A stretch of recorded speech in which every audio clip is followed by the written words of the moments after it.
Hey everybody, second night of budget meetings. We're going to start off with Kale. I think Kale for the Park and Rec Department has a presentation. If you want to go ahead and share screen, well, I'll swap it over to the big screen.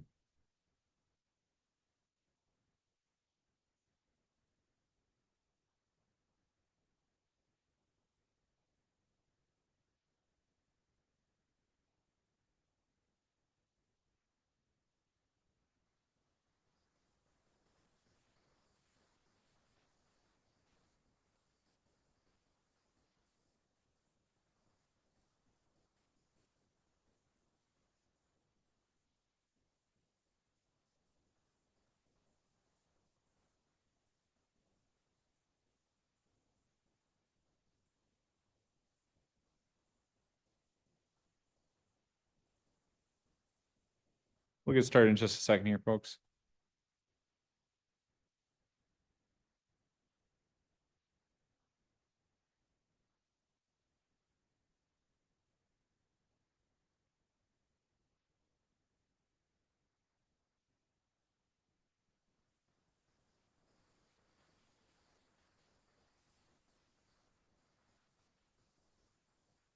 Come on. Yeah, we're good.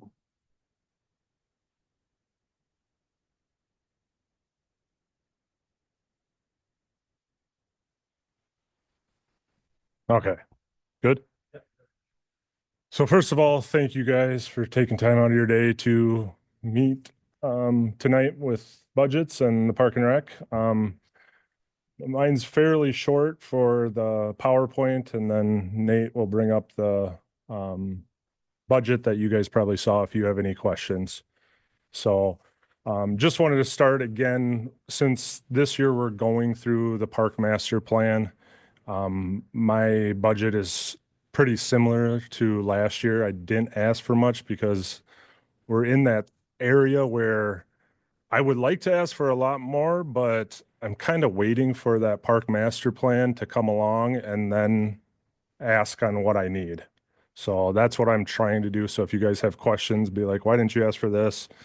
That's kind of the main reason why I've kind of, you'll see wages. I asked for more for that just because we had talked about that at our department head to kind of look at the wage. So that's where you'll see most of the increase for this year's budget. Does that make sense?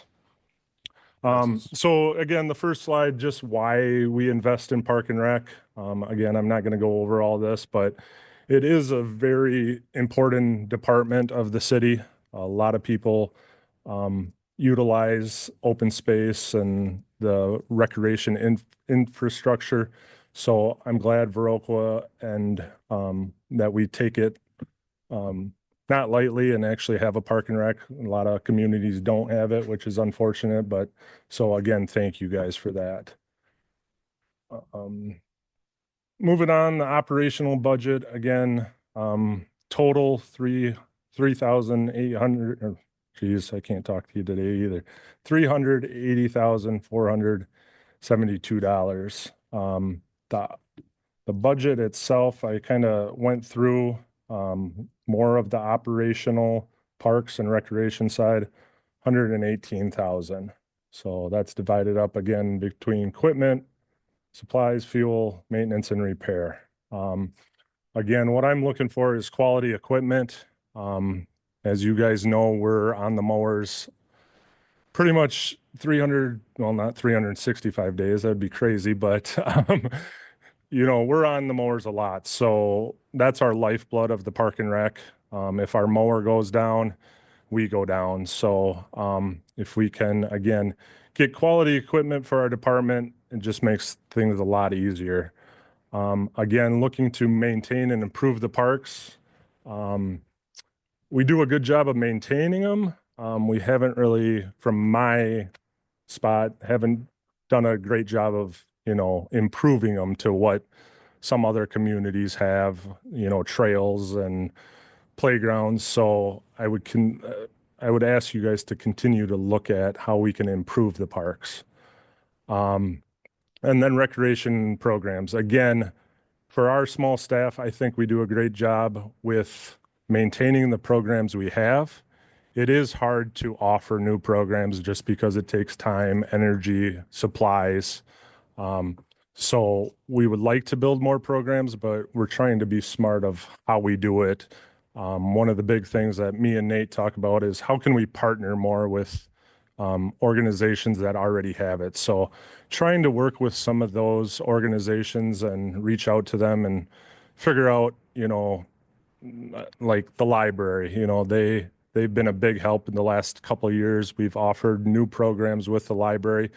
I'd like to see that with the school or Bigley Pool or some of those other organizations like the hockey association. So that's what I'm continuing to try to do, but that all takes time. So, and then retain staff.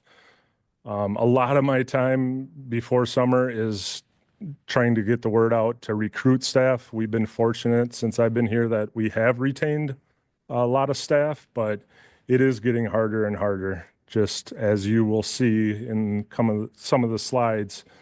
And I'll talk about that more, but trying to retain the staff that we have.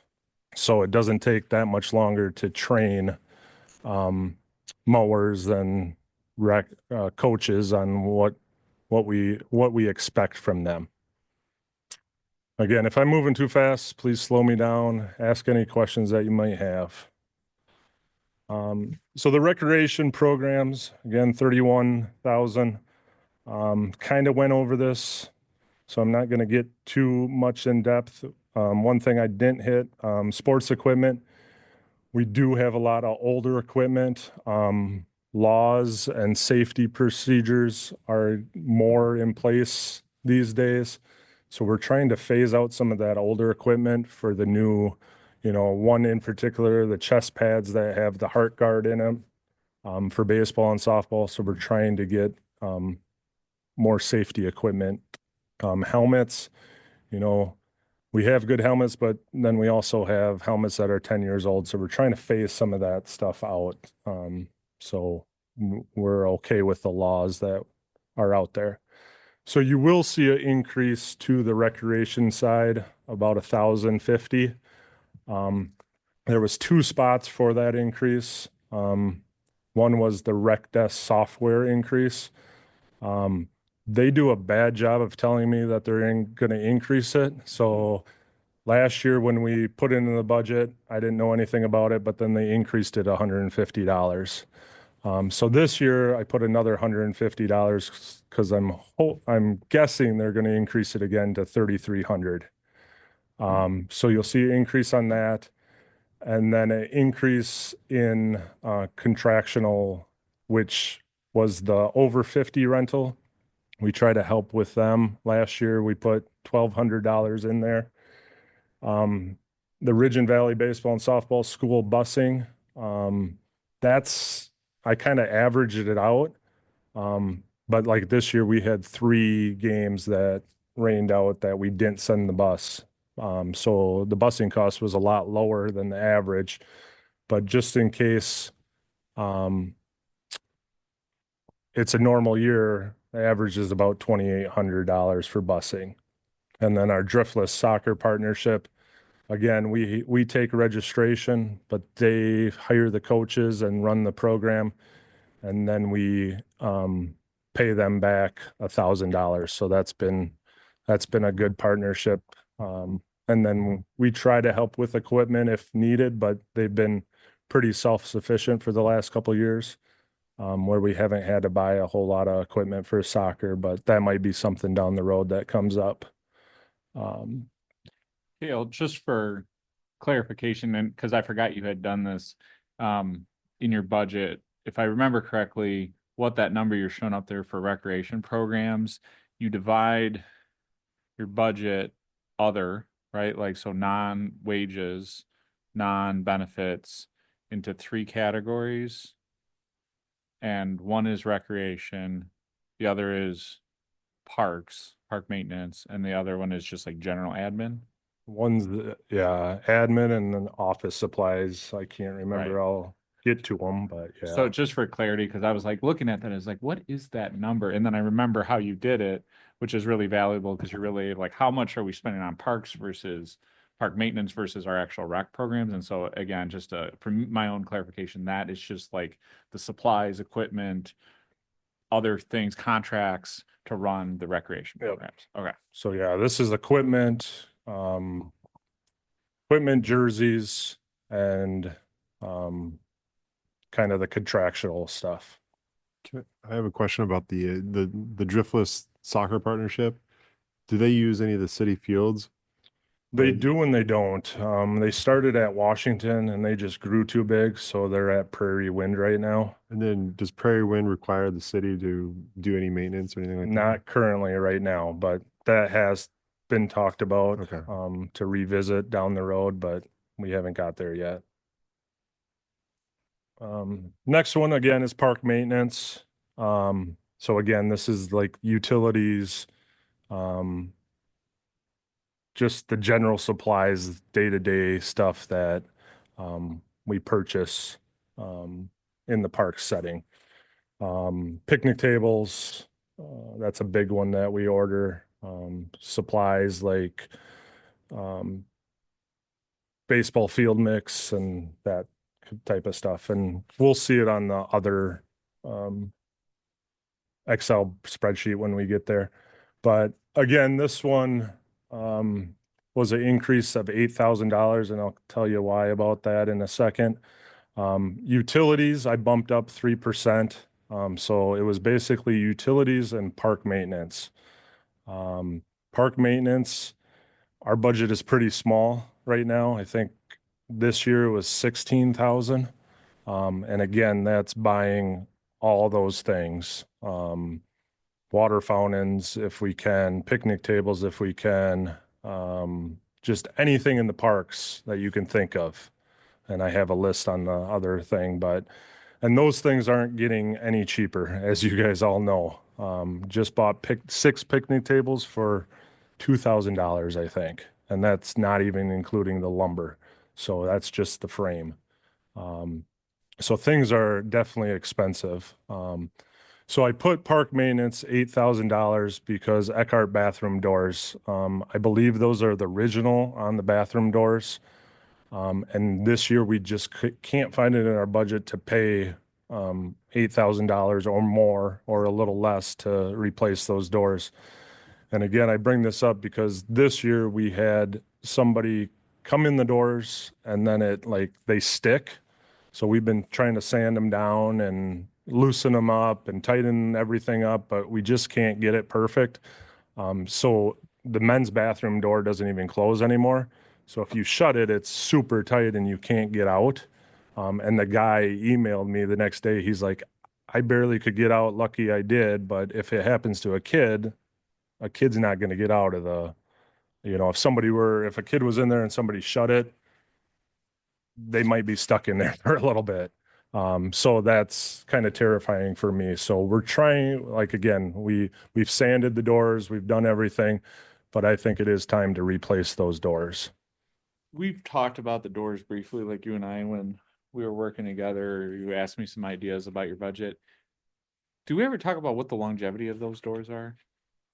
No, we haven't. Do you have any idea what they would be? I mean, if the original doors are still on there from Yeah, I don't know. whatever knows when, you would imagine that these doors are 10-year lifespan. They're steel doors. Right? Yeah, 10-year lifespan. I would say for sure 10-year, if not more. Yep. So given the size of them, I mean, and their longevity, we could package it into in part of the money we borrowed for, keep it off the operating levy.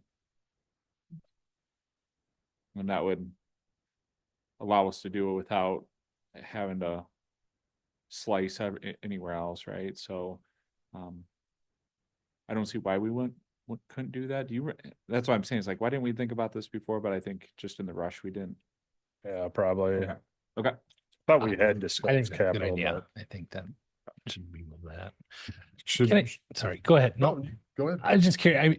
I'm not picking it apart. I'm sure you did your research, but that seems like a lot. That's just 2 doors for $8,000. Seems And installation. excessive. Yeah. Sure. Frames too. Yeah. Yep. So it's the whole setup and installation Sure, I'm- and And I wasn't trying to pick it apart. No. I was just thinking God, Yeah, those are expensive doors. well, last year they were about 6,000 and they went up 2,000 because of the tariffs. So hopefully they go back down, but I don't know. No. Is probably not the right time to ask this, but I'm going to ask it anyway. Is the are the bathrooms satisfactory? Like, do we need to maybe look at replacing those in the future? And The bathrooms, I'm not like no, saying yeah, that is the thing. I was just good like, are question. they work and Yeah, Right. Minus probably updating some of the bathrooms and the sinks and the guts of stuff, but the shell itself is in good shape. and then I know at one time it looks like there was probably like an awning or something on the bathrooms, just because well, there's like posts that are in the ground that you can I think see it was where like a divider. Is that like what a it wood was? divider Never that mind. came out probably. Okay. That's what I was make- guessing, but that I makes don't sense. know. That makes sense. Yeah. I don't even remember that. You can see where the I'll go look at that, but I you can see where the posts were in the ground, but like Mhm. I just didn't know it was ever there, and I didn't know if that was yeah, I don't know. like had there been an awning, if like the doors would still work, or I didn't. I No. was just thinking. Is there visual evidence? Not to, I don't want to beat that up and we need to move, but is there visual evidence of what's happening to the doors? Is frost heaving the things? I mean, to Steve's point, I mean, do we need to Right. try to? I get haven't some- seen anything around the things. I couldn't tell you Sure. what is doing it. There's no Something's shifting. evidence, but yeah. Right, something's shifting, whether it's the These are all, yeah. yeah, they're heavy. I mean, they're good doors. Like that's, I mean, I'm surprised that they would move like that. But was it vandalism or people not, Could have been. people swinging on them, hanging on them? And that is a good thing too, because before I got here, we always kept them wide open. So I don't know if people pushed them too far over time, so. So again, park maintenance not only includes parks, but it includes the equipment repairs, truck repairs, if we have any of that, snow plow, everything, so. Do you guys use Mark as well, the we- city mechanic? Yep, we try to when we're in a bind, but he's busy as heck too, so if there's something we can do, like an oil change, we do, but the other one is admin. So again, this is staff development, marketing and safety and training. So not a big budget. It's about 4,400, I think. And then the IT support is built into this as well. And I think that's about 2,000 roughly, or right around there. So I decreased this by 200, just postage. We don't really send out a lot of postage anymore. So a few little line items I've tried to decrease a little bit, but have some in there just in case we need to do that. So again, staff development, we're members of the NRPA, the WPRA, and then the Sports Turf Managed Association. So very good resources for me and Dustin during the year. If we need any help, we can, ask them. So it is a big plus to us and the Park and Rec department. So again, thank you guys for that.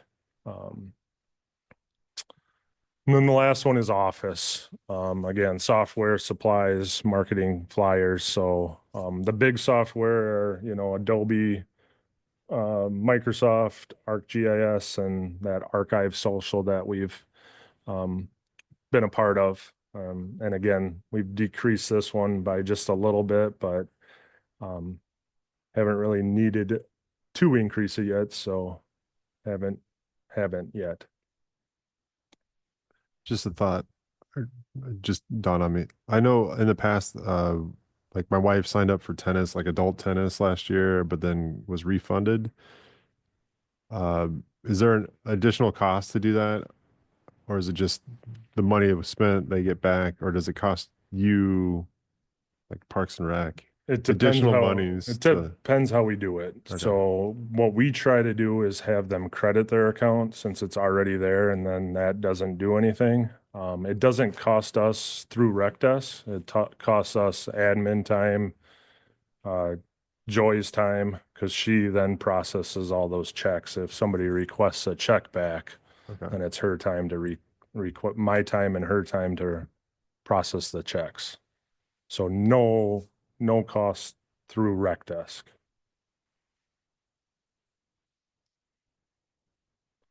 So then wages, again, this is the bulk of our budget is wages. The director, Dustin's park position, and then a part-time year-round position, that we have, and then we share with utilities as well.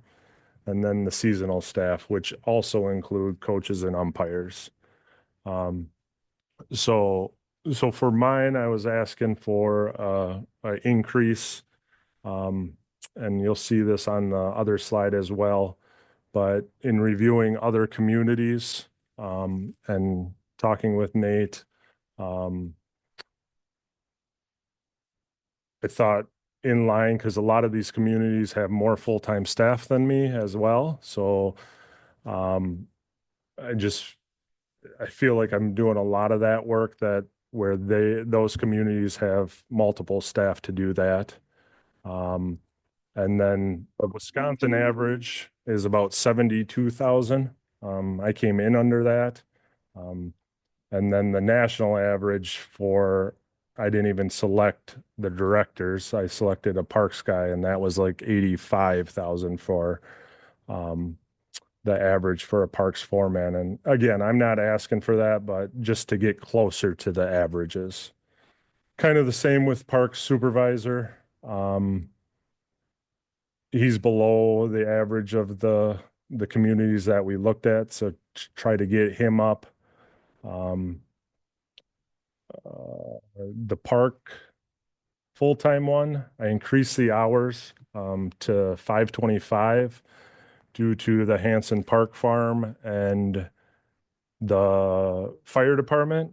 But we are in talks with Public Works on, is there different ways that we can try to utilize everybody to be smarter with mowing and just essentially everything, snow plowing and all that.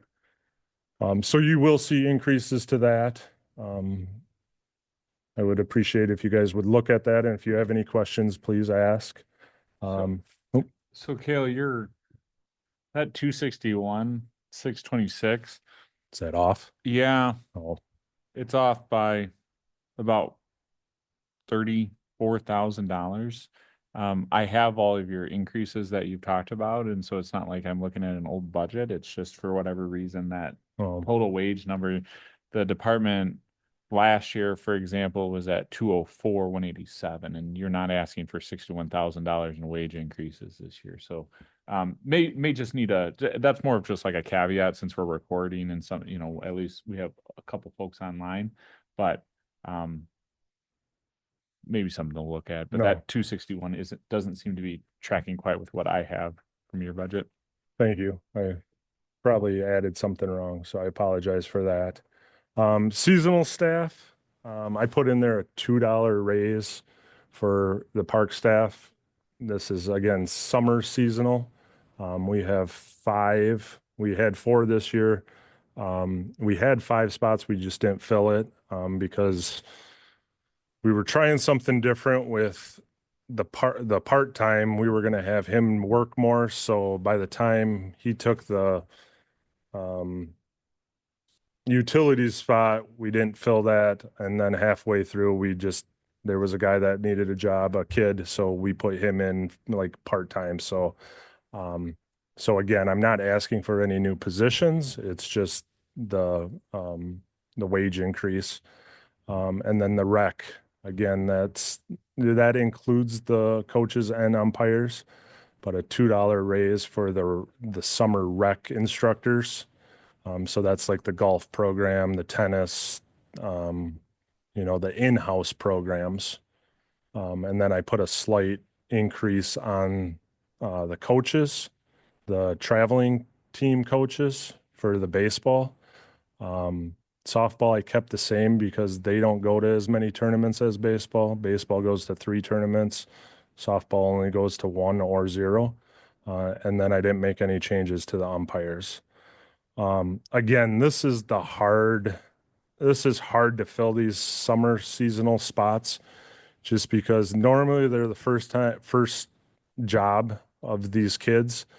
But in asking them all, if they want to return or are you thinking about it, they always wait until Nelson, Walmart, or Quick Trip turns them down because you go there, you can make $15, $16 an hour.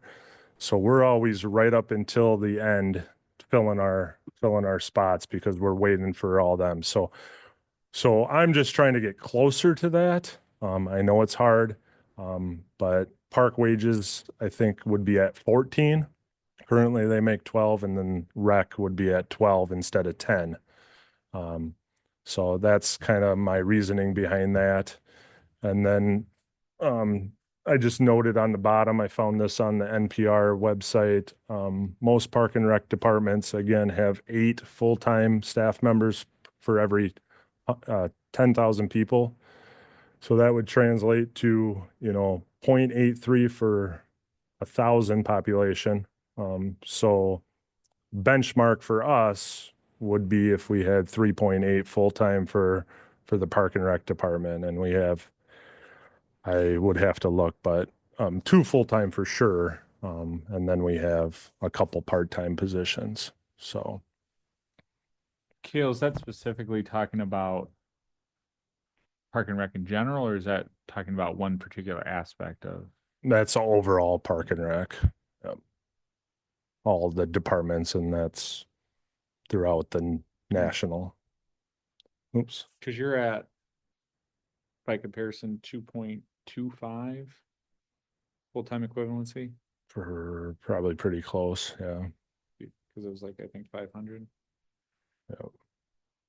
What And did then you we have? have the admin. Yeah, what did you have for the? Because I might be looking at an older one. What did you increase the year-round buildings and grounds person just from 500 to 525? Yeah, because I didn't know. Right. It's kind of hard to tell what, again, with Hanson Farm Park, I don't know if it's going to be online. That might take a while. But the fire department will be, so, and I don't know how long that's really going to take us. So it was kind of a shot in the dark.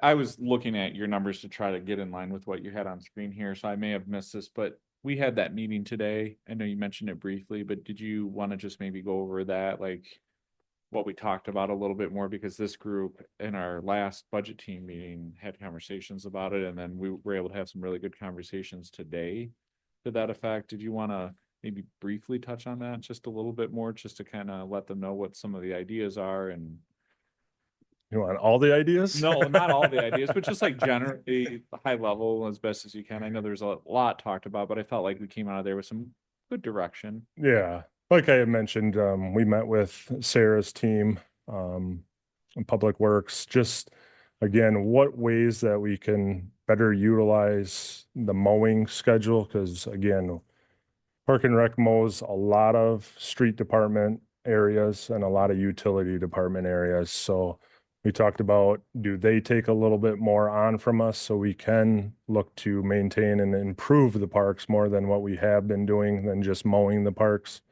That was the big one, can they help us out more?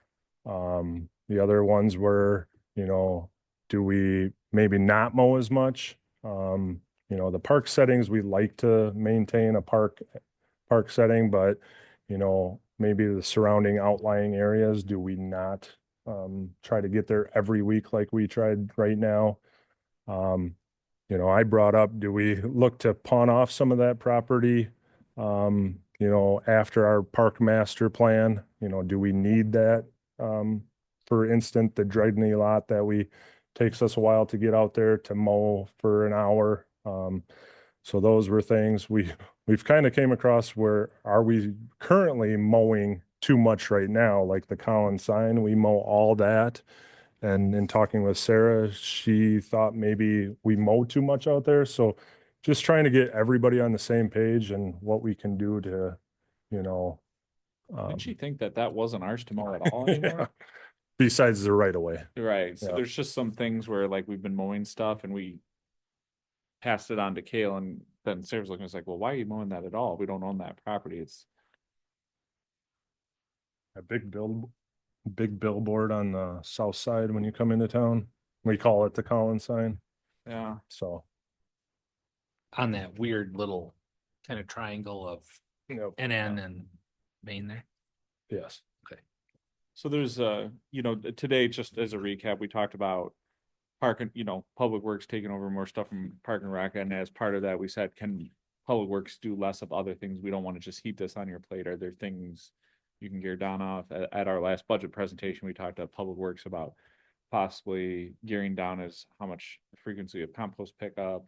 And so they're looking into all that. And I said, you guys are in the driver's seat, but some of the ideas that the budget team floated, and then there were some conversations about, like, is there opportunities to contract out at a cheaper price, and so there's some wheels moving, and so the group got a lot done this morning in terms of running down probably 3 or 4 different strategies. And one of them, again, I'll just reiterate, is mowing last. We talked about, like, hey, park settings, yes, we want a nice finish. The front of buildings, public or police, fire, city hall, we want them to be nice and polished. But does the back of the police department really need to be mowed it's just kind of some of those questions we walked into, is like, can that go, but we make sure the front looks really tight? And so there's more conversations to be had. It's going to take a bit, but I think you guys got a really good progress. So I don't know if we'll have anything concrete for our meeting tomorrow, but FYI. Anyway, Kale. Capital improvements was kind of the last one for my PowerPoint.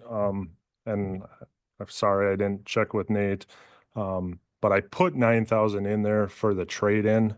I had it in the CIP, 25 to 29 year plan, but I just wanted to make sure that got in. Cause we try to put our mowers on a 3-year rotation. So that Kubota zero turn is up for, a trade-in. And we have probably about 600 to 700 hours on that already. So you can imagine how much mowing we do. Today we're in between with that, part-time year-round position. So, and a little information on mowing, we had all 4 mowers out at the utility wastewater treatment plant just to try to get it all done. So, does take a lot. And then I know we had talked about the athletic 3-wheel drag, the side-by-side, and the additional mower for this year. I know with the CIP haven't been approved yet. I would, again, just like, once that gets approved, that we would consider those for next year as well. We got quotes and everything, but that additional mower would help save us a lot of time. And again, that BX, we have all the attachments, but this year in particularly, we haven't even been able to put, attachments on that BX because it's always, every day it's been mowing. So if we could get additional mower to free up that BX, so that would be a big one. And then again, capital improvements, continue park planning, park improvements, safety, and the community feel. We've started with the master court plan, and like I had said, I haven't asked for too much just because I'm waiting on this plan to kind of guide me for the next, how many years, 5 years. But I still think we need to look at, security cameras, lighting, playgrounds in particularly. Again, those playgrounds are 20, 25 years old after the CIP. Parking lot and trail developments, that was through the bike and pedestrian plan. I had a water feature in there. That's probably the number one thing I get from the community. Where's the splash pad? And I know you guys get it all the time too. So that is big. And then bathroom shelter updates. And I would like to somehow, I know we got the master court plan, but individual park plans, get an outside person, like what could we really do at some of these parks? Because we got a lot of space. It's just, what could we do? So that's the end of mine. If you want to just bring up that other.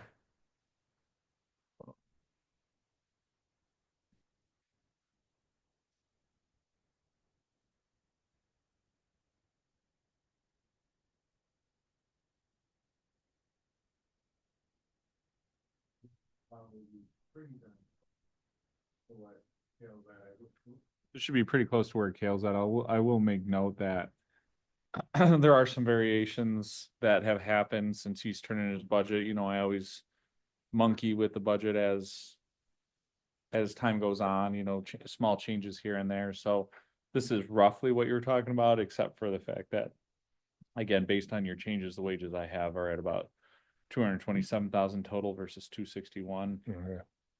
And overall, you're asking for a 40,000 increase and change to the budget.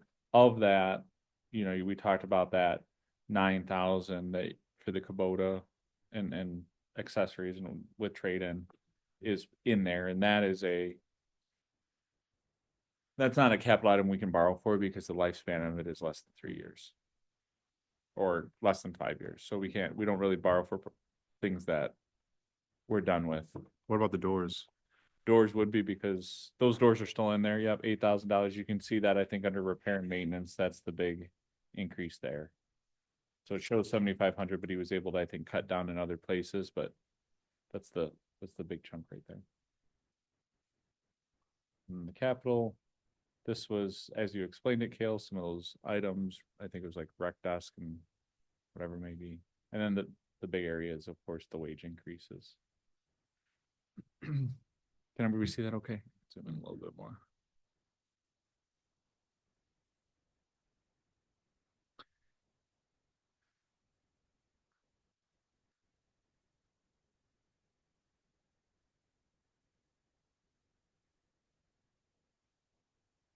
I think just as long as we have about 20 minutes here, one of the things that the budget team had talked about was additional staff time versus staff wage increases, especially with your seasonal staff. I know you and I talked about that a little bit about, can we get more staff time and still making a meaningful increase to wages? I don't know if we want to just have that discussion now, as long as we have a little bit of time. Yeah, because you're doing a $2 increase in staff time, which amounts to a 20% increase. I think you brought good reason as to why you're looking for that. But if part of what we're looking for is to possibly find more hours, I mean, that was the exercise we did with Sarah and her group today. Yeah. But is, you know, one of the things we talked about, is there a way to do a $1 increase and put the rest into additional staff hours? Right. The hard part for my park staff hours, we have it set at 100 or 350, because really they only can start June, and then they're done. Sometimes they're done at the end of July. This year we've been fortunate; we've kept them until August because it's worked in their schedule. Then they're off for games or vacation. So we've worked them a lot, and they're still under that 350 hours this year. So I don't know if it'd benefit if we bump on average or total. That can't be total for all your employees. That's on average, right? 350 hours per employee. Per employee. Okay. Yep. Could you add just another employee at? Well, that's 5 employees. I think we could get by with 5 employees during the summer. Yeah, part of what we're thinking is just thinking out loud. I know the you know, some other things that have been brought up over the years from you is the baskets, the flower baskets, and the time consuming part of that. And is there a different way we can address that? I don't know. I'm spitballing out here to see if it sort of fosters any additional conversation of maybe something somebody wants to talk about. Something that you and I have talked about, right? Is like, is there a different way we can approach that? Can we? I would love a different idea if you guys had any for the Main Street baskets. Yeah, we need a garden department or a garden auxiliary or something. Yeah, the park staff comes in, they've kind of taken it on themselves to kind of do that all summer, minus the weekends. So two of them are in at 6 in the morning each day. And then if they come in at 6, we try to get them out at 2:30. Who does the weekends then? Then we fill that with our all rec staff. We just assign them to one weekend. And this year it worked pretty well, but it does take up a lot of time. And the hardest part, it would probably be before that June when it's me and Dustin out there, for those first couple weeks.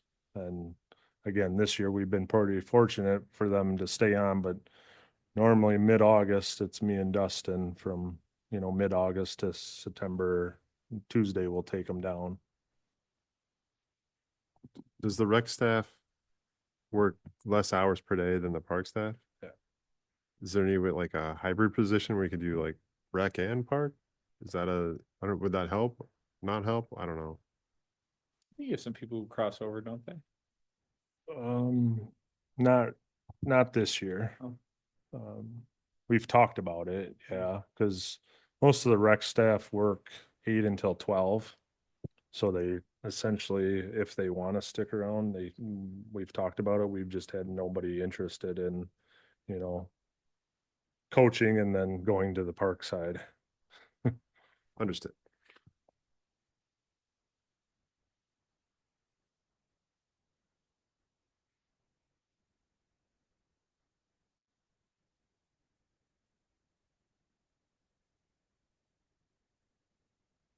Nobody has anything else, we can let Kale go. Any last things before our meeting tomorrow that you really want to highlight for us, Kale? Not that I haven't already. Do you have any questions on the wages or my reasoning behind that? I could bring up that slide. That would be the only thing. Again, the nuts and bolts of the operational budget is pretty much the same as years past. I think that really the only thing that we haven't spent a ton of time touching on is the revenue. Your department, it should be noted, did a nice job exceeding budget projections, I think, so far this year. I know there's some refunds still being processed out, but I think for the most part, both in terms of the parks income, which is the shelter rental, and the recreation income, you exceeded. And I think those numbers in there, yeah, so you have long-term debt proceeds in there, and I don't think we can do that with that tractor. So that's something we're gonna have to look at. But has there been any other conversation about doing anything differently with there? Is there an appetite from the Parks and Rec Committee to do anything different with fees or anything like that? I just don't think we've even really touched that topic yet this year. About what, 2 years ago, we did a slight wage increase. For fee? A fee increase, I should say. So that would be the only thing if we continue to look at that every so many years. But for what we provide and how many hours, we're probably pretty in that good zone, sweet spot. Thank you. If we keep increasing it, I don't know if we'll lose people. So, there's a lot of people paying what we have. I think you get a good bang for your buck right now. In that income, that includes like the sponsorships too, right? Yes. Yep. So if you go to program forecast on that one. The fall. This gets pretty intense. For the sponsorships, we brought in about 9. That's just donations, sign sponsors, program sponsors. Sure. So this year on the baseball field, we probably had only maybe less than 10 spots open, so we filled it pretty good. Then we've started going to the softball, so you can buy two and go to the softball field. Um, so Who sells those? Like, is that something that you just, I mean, does anybody go out and solicit? no, we just sponsorships? it's more from the last year to Mhm. I think there's a lot more opportunity out Mhm. there. It's just we tried to work with the chamber and try to get their mailing list this year. But it's mostly just the year to year who's came in and bought a membership or a sponsorship. It'd be nice to try and not, like Nate said, I think your revenue's doing great, but I'm just thinking that is a low hanging fruit kind of a deal, making sure we're shaking every bush we can for both fields. Cause I think, it'd be nice to see them both get filled up and then have people waiting for spots. And I think if we try that right, and I don't know what the right answer, mailers might be part of it, but maybe having people go try to knock on some doors. What is it? Do you know offhand? What is it? I think it's $250 for a brand new one, but it's $100 to make the sign. And then returning is $150. And that one I don't think have increased in a while. That's reasonable. Yeah. And I think, Very reasonable sponsorship. yeah, very. Are those the only opportunities for sponsorship? Like, could we sponsor like park shelters and that sort of thing? Or is that, I don't know. Is that, it's tell like more sponsor. Then they visibility. is more get naming visibility. rights. Right. Well, I don't know. I think they're all named. It was just more of like, I don't know, because it seems like all of our parks, playgrounds, areas need addressing. And I don't know. I'm just trying to think of if people want to be supportive of the community, it's like give them opportunity kind of thing. But I don't know. I do think in general, we've probably, the ceiling on fees and program revenues is probably limited, right? Like, I think there's only so much we can squeeze parents and athletes, and the dividends we can get out of them is just diminishing at this point. I think that's what we've seen, especially with the numbers from one year to the other. I do think that the opportunity for revenue generation is looking at sponsors and what the sponsorships cost and possibly other sponsorship opportunities in general. I think it would be a good conversation to engage the Park and Rec committee at. At an annual meeting, it's like, all right, let's look at who we're targeting for sponsorships. Does anybody else have any great ideas? Because the chamber has a good list, but they're also probably hitting those people up and, like maybe creating our own list and doing some word of mouth. And I certainly don't want to put more on Kale necessarily to also be doing fundraising, because you're doing a heck of a lot of that already. And I think just maybe leveraging the committee a little bit to at least point some things out and saying, hey, this person would give, or just ideas would be a good brainstorming.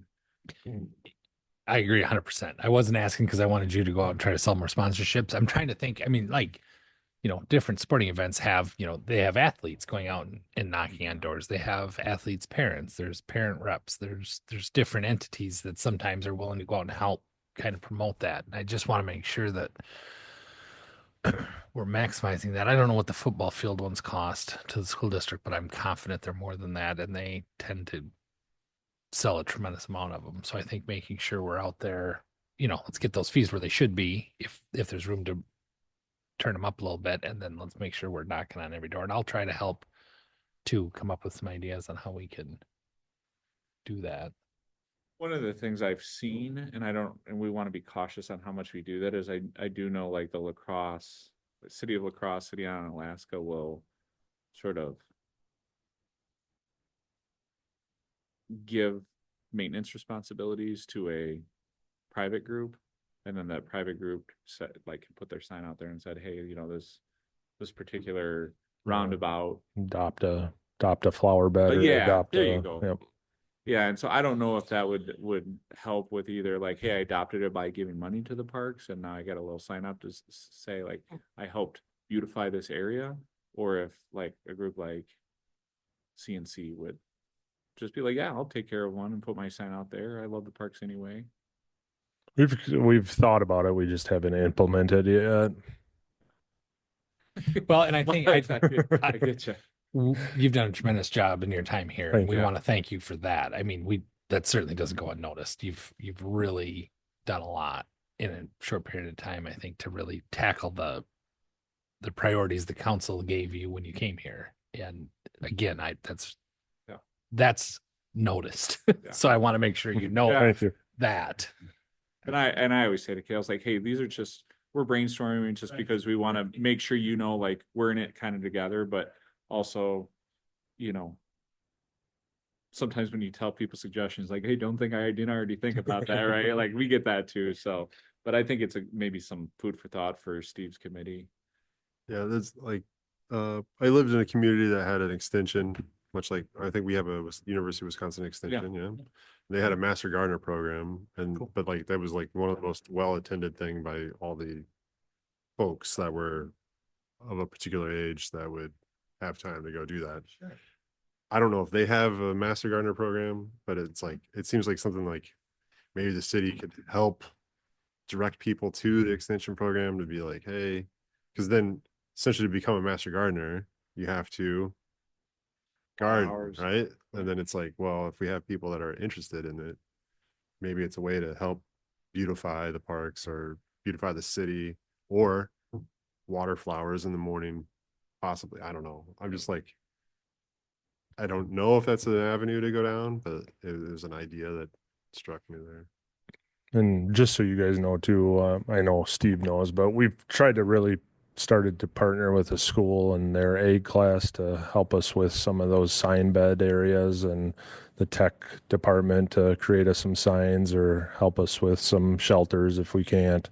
The Lions Club is also a big one that's been trying to help with shelters. So we're trying to make those connections so it doesn't all fall onto us and they can give back to the community. It just, as you know, everybody's busy and it takes time. So, again, hopefully those partnerships continue to keep growing.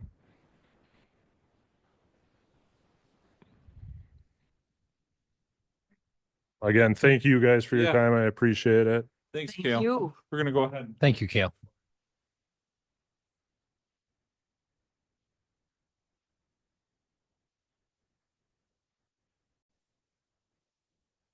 Okay, we're gonna jump in now for the administration budget, and we'll also talk about like the other budget, which are taxi cab, airport, things like that. So if it's okay with everybody, I'll just sort of start with what the other budget looks like. The big thing there is for the airport, you'll see here that the majority of that of these changes is almost entirely the airport. The other stuff in here is like the Board of Health, the municipal court prosecutor, and the taxi cab. And the taxi cab is a large element here. That's that contract for services right here. That's all taxi cab. For right now, I do have taxi cab as like a zero change to budget. But as I've told Justin before, is like we're really going to need to dig our heels into that particular item to figure out where that's going to be next year, percent increases and things like that. So I will note that as of this budget, right now, I do not have the taxi cab has not been modified in any way, both in terms of revenue or expenses, and it needs to be. So it's on my list of things to do. The airport, on the other hand, and I'll just kind of show here in the wages, you'll see that there is an increase to the airport wages. This is mostly just due to like 3% increases plus some corrections to where we had Mike Skildum's wages. For whatever reason, we can never get Mike Skildum's wages correct in the budget. And part of it's budgeting area, part of it's just finding time to connect with the airport commission. But that's the major change there, along with Mike Olson. And then I did drop the amount going to the municipal court prosecutor. This was the first year we had we weren't part of the municipal court. We're through circuit court. And so I just sort of, between Lori and I, ballparked a number at 10,800 based on where we're at year to date in 2026. We are expecting to be significantly under that. But I was a little bit more conservative in how much I wanted to drop that budget item because I think we need a couple years of experience before we have a good feeling on how much it's going to cost. If I remember, right, it didn't come online until like middle of the year though, right? Like the changes? No, they came online in November of last year, right? Was it? Yeah, we exited the municipal court in October of last year, and then we started having Bruce Hart as of November. So they've been running all Okay. year. I think part of it is he's very efficient with his time. He has figured out how to do a lot of things remotely, so he doesn't have like a lot of travel time and things like that. And I've watched the bills and looked at them, and I think when we did 10,800, essentially what we budgeted at was, I think, around 900. Is it 900 per month?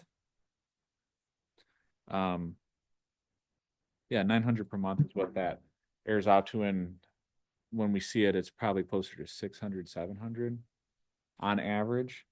And so again, I don't want to get too excited and really drop it down to potentially 7,500, but I think 9,000 is a moderate decrease. So that's what's going on in wages through all the other stuff.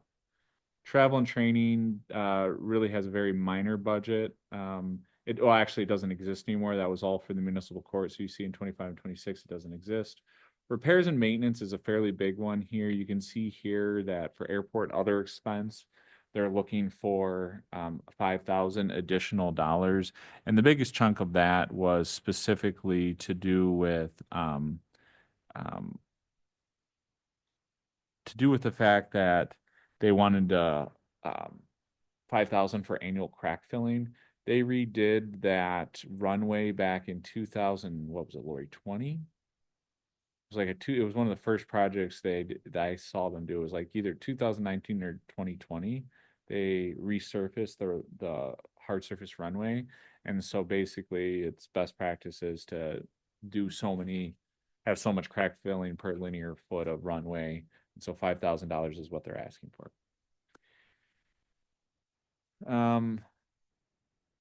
Going up, miscellaneous insurance, that's just airports, liability insurance, fuel and utilities. Let's take a look at that because that's a key change. So this again is all airport. And the first thing you'll see is utilities, 2,200. This is just me sitting down with Mike and looking at what their actuals are for the utilities. And frankly, based on what I'm seeing, $15,000 wasn't an accurate budget. You can see that in 2024, we separated things out, and then we've been sort of adding to ever since. I think they are electricity heavy out there, and Xcel seems to be the utility among all the utilities that's seen the highest rate increases. So I think that's part of why you're seeing such large percent increases. 14% increase is a pretty large increase to one utility.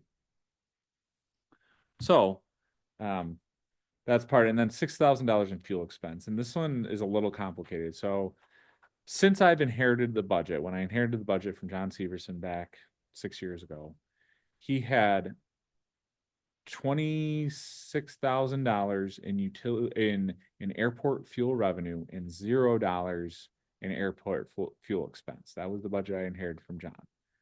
And I said, okay, well, John probably knows what's going on. I'm not going to mess with it. I'm just going to leave it. The budget was big, and I was like, okay. The first year,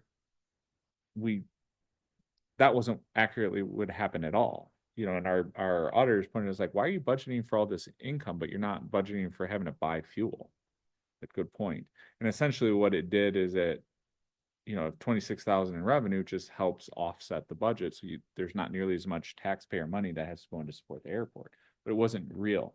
So back in, I want to say 22, 21, maybe, probably 21, I learned my lesson, and we put stuff in there, and it was always 26,000 for revenue and 20,000 for expense. And that's the way you can see it's been through 24 and 25, right? Is 20,000 for fuel. And you'll just have to trust me that the revenue side is 26,000. So essentially what that means for the city is that the airport was always subsidizing their own budget through the net difference between fuel revenue and expense, $6,000, right? So because of that difference, it was $6,000 less dollars we had to put into their budget for their operating costs. The problem was that I identified last year and started to address with Mike this year is that the airport doesn't see it that way. The airport sees like whatever they have in their fuel checking account is their money to do with what they want, whether that, and usually they use it for very good purposes. They're very self-sufficient over there. So I should lead with that is like the airport is an incredibly self-sufficient entity. They ask for very little and they do a heck of a lot for what they do ask for. However, like they, it's important to note that they're like, I said, Mike, that $6,000 needs to be carved out and like given to the city because we're expecting to recognize that net revenue as part of making the budget work altogether. And Mike's like, well, it shouldn't be like that. And I said, well, that's how it's already been, Mike. And I pointed out, well, what John was doing, he's like, I have no idea why that happened like that. He thought he knew, but after I talked to him yesterday, he's like, yeah, that doesn't make sense either. So I said, well, what do you guys want to do going forward? And he's like, well, the commission would like to do what we thought we were doing, which is any net revenue we make on fuel sales, we keep for airport projects. Okay. So what we should do is have your fuel and your expenses just net out to be even every year so that whatever the delta is, just is checking, it goes in your reserve account for them to play with. They have a separate checking account for that fuel. Right.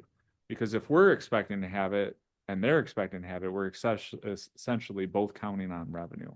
So that is why you see a 6,000 increase in airport fuel expense every year. Frankly, 26,000 is a completely arbitrary money because they're closer to like 70 or 80,000 annually in terms of their fuel expense, but sometimes they're like at 100,000 in terms of their revenue. So they're definitely earning over there. But right now, basically, what would make sense is just a zero amount both on side. We're going to not budget for revenue or expenses, and it's just going to be what it's going to be. But that would create a lot of weird variations. Like it would really sort of skew our budget. So the best way to do it where we're not skewing the budget greatly is just to increase expenses. Well, I still have to put those revenues and expenses in the ledger for the auditors anyway. We have to account for them. Yeah. So you're still going to have a line item. And if you don't have a Yeah. budget line item in there, it's going to really look wonky. Yeah, so we'll still So, have a yeah. budget line item, but just whether or not it says we're budgeting for $26,000 or 70,000 or $0, we're still going to have the line item for a landing zone, but that's what's going on there. So with the $6,000, not actually doing anything fundamentally different, it's just more or less changing the budget to match up with what the expectations of the airport commission have always been and getting on the same page with them. And then benefits is fairly minor. Just change, that's just the subsequent change due to wages. Any questions, thoughts on the other budget? The one thing that is not in there is purchases for taxi cab. And so every year, for whatever reason, we get caught unaware when we have a local share for the taxi cab. And because the taxi cab is something we expect to turn around every year, we can't necessarily borrow for those. We have like 3 years worth of grants that we can use. And I have held off on purchasing them because they're part of the CIP. So that's kind of been held up. That'll be something interesting that we're going to have. Have they pressured you to spend the oldest one? Because they've been taking those away. They haven't pressured me yet, but I did get notification that we won another one in 2025. So if we don't use up that 2020, I think it's 23 or 24. And I know that the prices have gone up now because we've waited that. Right. They're more interested in making sure that we sell the ones that are not being used. Yeah. So anything on other, that's kind of the long and short of it, Justin? Okay. So let's go to the admin side of it now. Here you can see kind of just start contract for services. We are seeing a $2,600 decrease as part of an effort to make the budget work. I essentially moved $8,000 out of what's known as our Community Industrial Development GL. That $8,000 equates to the money the general fund was paying to CETA for their contractual work this year. Last year we thought, hey, let's split the cost of that between the general fund and the TIDS. But if we're trying to find money to make the budget work and stay in our levy limits, that is a lever we could pull, because basically everything that James has been working on with us has been TID related, right? He hasn't worked on one thing that's just kind of a general fund project.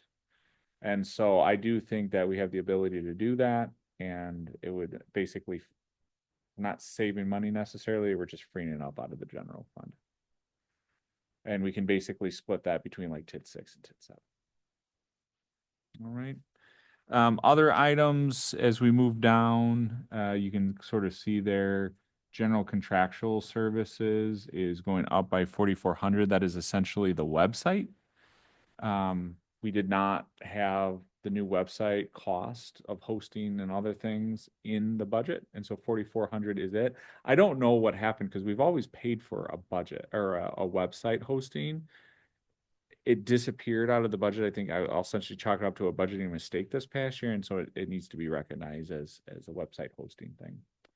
Publishing, printing, Lori noted to me that we're just our meetings are long, and so to publish our minutes is longer.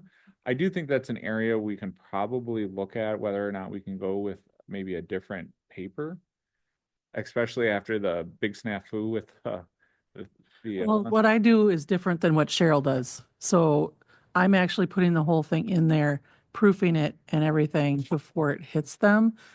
There's no AI involved in what I'm doing. So I don't well, think I that know would if be she an thought there issue. was AI what she was doing either, but Right, but she has to work through it because it's a different kind of, mine's a legal yeah. ad, so it's different than what she has to do. So The other thing too is like, is there a way to, like, if the issue is our minutes are so long, is like, do we just like are we over doing too good of a job on taking minutes? And is there a way to like provide a summarized? I have chopped down some, like by taking away like all the people that are listed there, and I've taken lines out, and I've done what I can, and I don't know if people are reading them online or in the paper anyway. I don't know. I've never heard one way or the other, but we have them on the website, but we are required by law to publish. So we could swap it down and say, additional complete detail. copy could be located on the website. I think that would cover us too. Yeah, so that'd be something to look at just to get that down. I mean, again, Or Just- shorter meetings. I mean, shorter meetings is definitely a way as well. And then everything else after that is pretty minor in terms of changes. Do we we have to talk to sorry, Burroughs about whether we can take? do we have other options for paper or no? I was actually talking to Tim last night about it, and he noted that digital papers still don't meet some criteria for Right. public posting of things. Was just his take on it, which there's good and bad to that. I Right. mean, if our, so anyway, I won't get into that too much, but I don't know what the answers on that are. I just know that that is the only actual like print paper in our community right now, besides something that's pretty close to a Foxy Shopper. What is it called? There's something else that's like not really a paper, it's more of an advertisement. Yeah. Weird one that comes around. Yeah. Okay. Anything on that, Lori, that you wanted to point out? Okay. So that's contract for services. Equipment and supplies. The big thing there is general city computer expense. We talked about this before among the budget team, but essentially we have to replace some things. And the big one in there is replacing our server. Our server isn't going to be able to run Windows 10 anymore, and we can't upgrade it to be able to run Windows 11. And frankly, I think we've had that server we've certainly had that server since I've been here. So like it's outdated, and it's probably time to upgrade that. And I don't doubt from Mike when he says like, oh, that's something, and that's I think like $7,900 right there. So I know like my laptop won't do Windows 11, so it's There's- like Lori's, Joy's. things like that. Funny enough, he said, well, yours is already upgraded to Windows 11. Actually, yours is upgraded to Windows 11. My one here, Yeah. but And part of what we're talking about is trying to move all the clerks to laptops with docking stations, and so that their PCs can be repurposed to other things.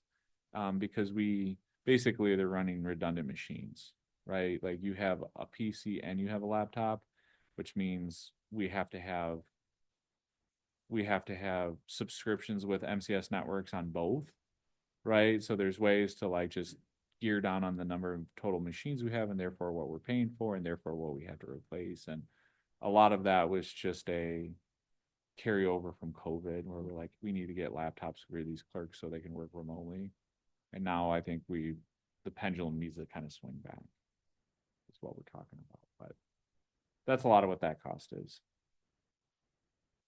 Fuel and utilities.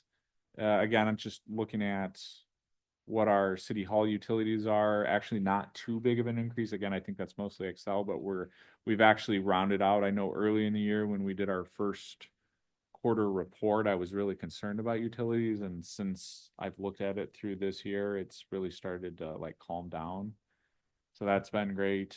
Miscellaneous insurance, the big thing there is just assuming that we're going to see an increase for property and liability, as we tend to.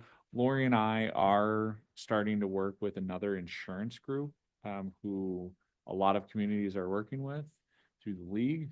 And that individual, through their at least initial looks at our policies, seems to think that there's considerable savings that we can find in our property liability, workers' comp, auto policies. What else is in there? Cyber, perhaps. We just have it. This is everything through Tricor. And so we'll take a look, just like we did with our insurance broker, because I think there's some serious opportunities there. Again, that takes some time commitment. Probably going to be a lot of Lori again, just like the other health insurance, but we're going to have to carve out time to look at that. So right now, that property liability insurance is looking at like, I think I have a 5% increase there, simply because insurance is just, with all the claims coming in and weather and everything else, it's just getting to be more expensive.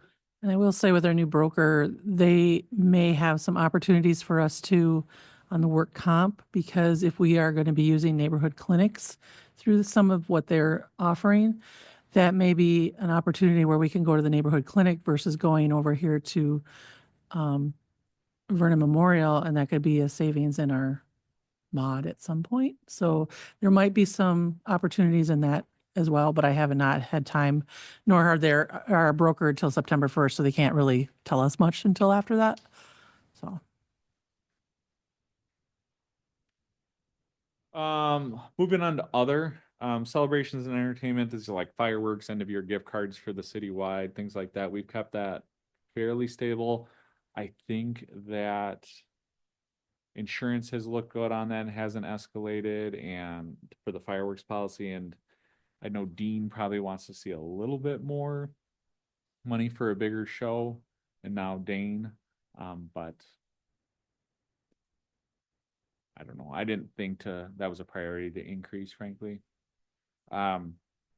Donations. The Smart Bus is going to be discontinued. Likely. Yeah, La Crosse County hasn't voted on it yet, but that's the intention, that there'll be a significant change to the Smart Bus. Potentially. We received a letter. What is the usership? Is it getting used or no? I don't know. Yeah. So there's routes from Prairie du Chien to La Crosse, Toma to La Crosse, Roque to La Crosse, and utilization on the two outside of the area routes are low. But the bigger issue is that a lot of the original funding partners that were helping offset the local share have reallocated funds in other areas. There just isn't a local match there. So it's costing La Crosse County buckets of money. Hundreds of. And they want more help, and there's just not the pool to help offset the local cost, and ridership revenue will never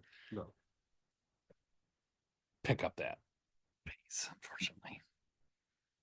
So that's what we're forecasting at least is a $5,000 decrease is our spending there because that was our annual allocation to the smart bus, which again, a great service. We always said to the gentleman who ran it, we wish we could have given more, but as a small community, there's only so much of an ability that we have. Election other, Lori, do you want to do this one? I kind of took a look at each of the areas between the wages, and everything. And we're seeing some significant savings because we're not paying for the bill to print the ballots anymore. I don't know if that'll ever come back where the county will want to pass some of that on to us, which so far they have not. So I kind of took a little bit, I mean, I had to add it because there's a potential of 4 elections next year, but I didn't go as high as 24, thinking that because of that significant savings, I think I can probably do it for the 9,000 that I projected, so. The big thing is, I missed it, sorry, I was looking at other notes, taking a break from focusing. It's a 4-year. Correct. We go 2 and 4, 2 and 4, and this will be a 4-year or 4 election cycle, So the 2-year years are always way more fun. right? This is not one of them. My fall is great. Yeah. I'm hoping we might not have a February election, but that's always up in the air until January to see how many people sign up. But we will find out.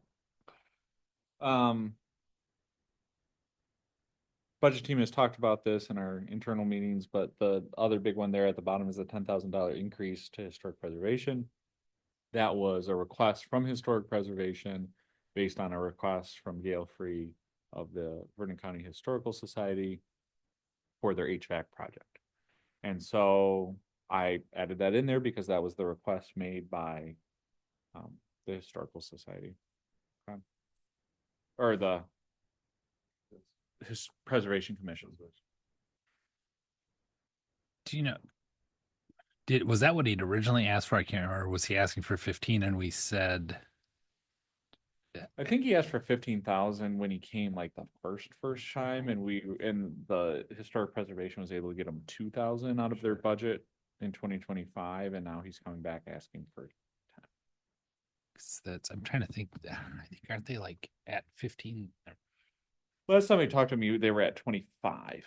And they needed what? They were needing 25. 25. And so they're looking, I think, for 10 from us. All right.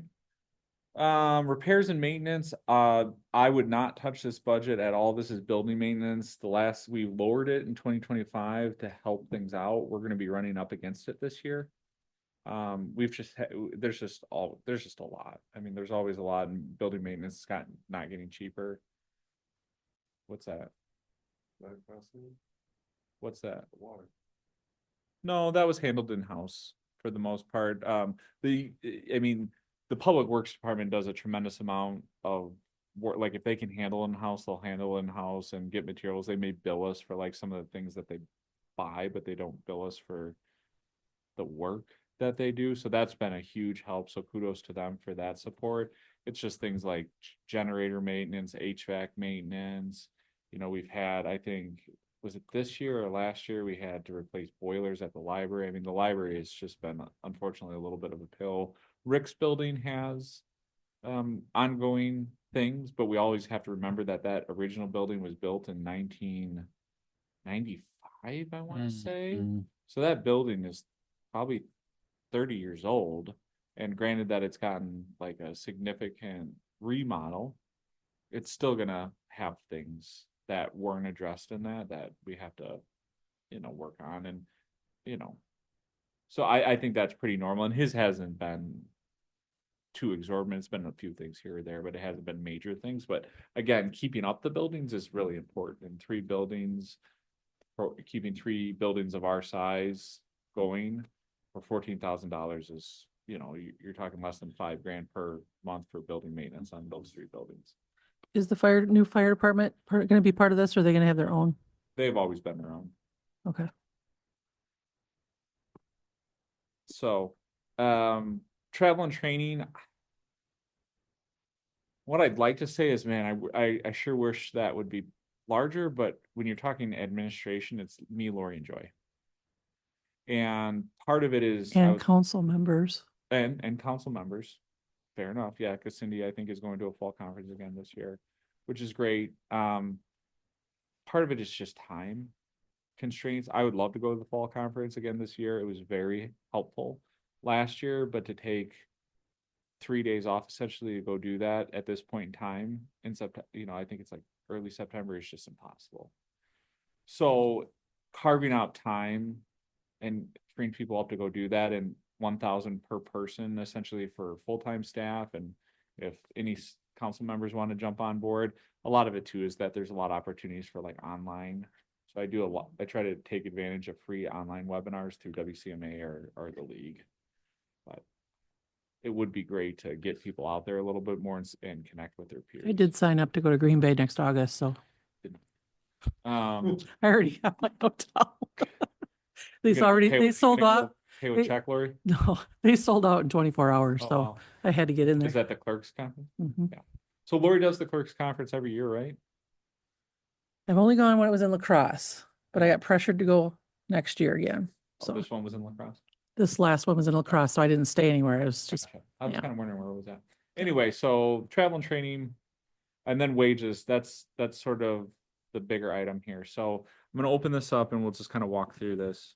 And everybody is like called out specifically. So first, when we're looking at it, for council, mayor, and council and mayor wages, that's always an interesting one because there's so many variables to it that approximating has always been a challenge. Year after year, we've actually been, last 2 years, we've been under budget on mayor and council, where the 2 years before that, we were over budget. And so trying to figure out how many meetings we're going to have and the per diem, and, there's just a lot of variables per the ordinance on how you guys get paid.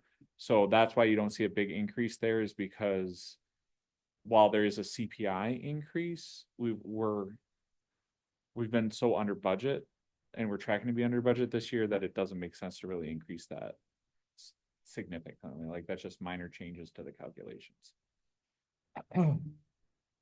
For the deputy clerk, I put that in at 5%. I know it shows 7.15, but it's important to remember, and we've talked about this, is that always think about how there's stipends rolled into the wages now, because if anybody's taking advantage of a stipend, that gets rolled into the wages and is no longer shown in health insurance, which is why benefits, despite a 10% increase, are shown as decreasing by $9,800. Okay. Essentially, the stipends you'll see are inflating a lot of these wages. For the clerk treasurer, the Lori's position, 6% increase. This was based on calculations that I had been performing throughout the year that really went backwards and looked at like inflation and where Lori would be at now if things were kept up with inflation. And the estimate I got to was about 6%. And again, one of the things the budget team is going to have to do is, like, all of the proposals that the different departments are making are not made with any awareness of each other. So we're going to have to really, after we get these, we're going to have to sort of move things around, some up, some down, some, you know what I mean, to make sure that the internal comparables make sense. City hall wages, that is Beth's position, as well as portion of Trina's position, right? 5% of Trina's position to act as the PIO. I have Beth at 5% as well. And Trina's proposed what her rate increase was. And again, part of what I tried to look at is like, what were other departments like sort of putting out there as far as their wages, and 5% seemed to be sort of like the minimum in terms of what some of the other departments were doing, trying to do across the board. And so that's where I started. But again, I think we're going to need to have conversations when we look at all things considered among all the employees about where people should land. And then finally, for me, you'll see that increase. It shows a 16.79% increase, but do realize there's a stipend in there, a fairly large stipend. So really what that is not 16.79, it's a 10% increase. And this was based on a number of factors. One is looking at comparable communities. Communities between 3,000 and 6,000, which is sort of a range that we fall into, of course. We're sort of in the bell curve of that, right in the middle of that population is about 109,000 a year. And so with a 10%, it would put me at around 95. And obviously there's some other variables in terms of like exactly what is their position, years as a municipal manager / administrator, college degree, like what is the highest level of education? Just, while clerks can vary in terms of, are they clerks, are they clerk treasurers? Clerks are clerks across the board. I don't know how much variation you see in terms of your particular role from person to person. Again, It kind of depends upon if they're combined, if they're not combined, if they're an administrator title in them, how many people are in their office. There's a lot of different variables in there. And typically what you'll see if it's like city administrator / clerk, we'll sort of refer to them as a city administrator doing clerk work, where I don't think we would do it the other way around. Like, if you wouldn't say like, hey, let's compare a city administrator clerk to Lori's position, right? Does that make sense what I'm saying? Okay. So really, I think it's like, is it a clerk or is it a combined clerk treasurer? That's typically when we look at comparables. Because in my group, I do see somebody, I think West Salem just changed recently from them having an administrator, clerk, treasurer, all combined into one. And they're larger than we are. And I was like, oh good God, like that. That's a big thing. But Teresa's an absolute champion, so it doesn't surprise me she was able to handle it.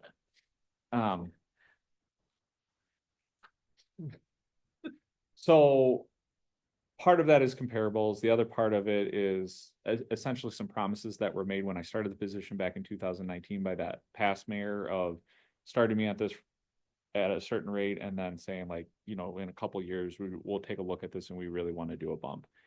It's never manifested the way that she said. And again, there was nothing in writing. And so again, it's essentially a verbal handshake deal, but I'll make note of it as part of the evidence. And then finally, it's same exercise that I did with Lori, where I look back, pre when I started, adjusted for inflation, kind of where should I be? And all things considered, that's sort of what I'll pitch out to you guys, is between those three factors: comparables, early promises made in terms of my employment, and then inflation in general. So that's the administrative budget overall. Is there anything anybody, like Lori in particular, wants to make note of when we look at this? There's about a $27,000 increase overall that we're looking at. We did try to shuck as many things as we can to try to find some savings. But some of the things, and again, I do see there as being some pretty good hope when it comes to maybe finding some ways to gear down on the miscellaneous insurance, right? If we can find even $10,000 of savings, right? And when you look at that particular line item, it's $165,000. Like, that is a significant sum of money, and it covers across the city. If we, right now we're expecting a $3,500 increase in that. If we can avoid that and save $7,500 from last year, we've saved $10,000, and that will be a big win. And that seems to be the kind of dollar amounts that Ryan is talking about. So, and Lori will be reaching out to Terry as well from Tricor to kind of just make him aware and give him an offer to give us a better pitch. Because Terry's been good to us. I mean, Terry and Heather have been really strong partners for the city. They're always available. He used to be with the league, and the only reason that we went and split off at that point is because he no longer was with the league, and we stayed with him. So I think he can understand it when we start talking about this or whatever, that at one point part of, and I was talking to the insurance rep about this, when we switched over, I think it was part of the insurance from the state that was not going to continue. And so it was a little bit of, not sure. And so then that's kind of why we jumped. But then they ended up adding it in and staying with it. So So we have about 20 minutes and similar to some of the other departments, like I think Laura and I are both happy to entertain any thoughts or opportunities to try to save money. The reality is City Hall's just very busy. I think we're talking about possibly taking on some other roles to, as we try to find efficiencies, especially like permits and as we interact with the fire department and things like that. And so I don't see Joy or Beth's or Lori's job going anywhere in terms of like some other, Relief. well, it's just some other things that have to be on their plate that they have to improve on. I think though we're continuing to professionalize the government in terms of having best practices and so I don't see any savings there. Beth has been incredible and very important. She provides good customer service and continues to move the ball forward on special projects. she's took- eager to learn Yeah. and take on more things. Is- So Is she content with the amount of hours she has? she is right. She does not want full time. Okay. I guess that's However, what I was if- asking if she was However, if wanting- that opportunity came about, I would speak to her about it. But in her situation right now, like this summer, she's basically working 2 full days a week.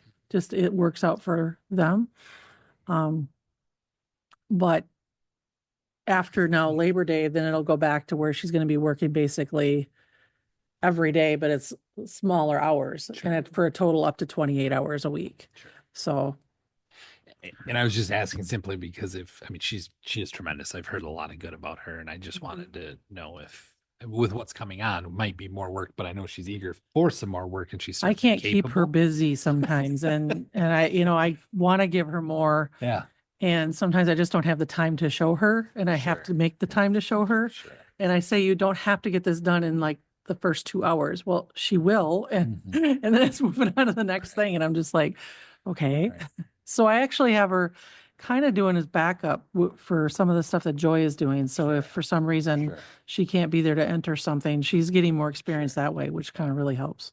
She's the kind of person that seems, at least from my perspective, you only have to show her once. So it's- Exactly. So it's easy, that's easier to make the time for that than it is somebody you have to show something 2, 3, 4, 5 Right. times. Right. So I'm tickled to death with the quality of work she does. She's certainly an asset. So that was really my only question. I think it's fun looking at these budgets that everybody, and especially Nate's he was the one that kind of gave the original direction, but everybody's really done a good job, I think, of being very concise, and it's hard to pick them apart when you've already done that. Right.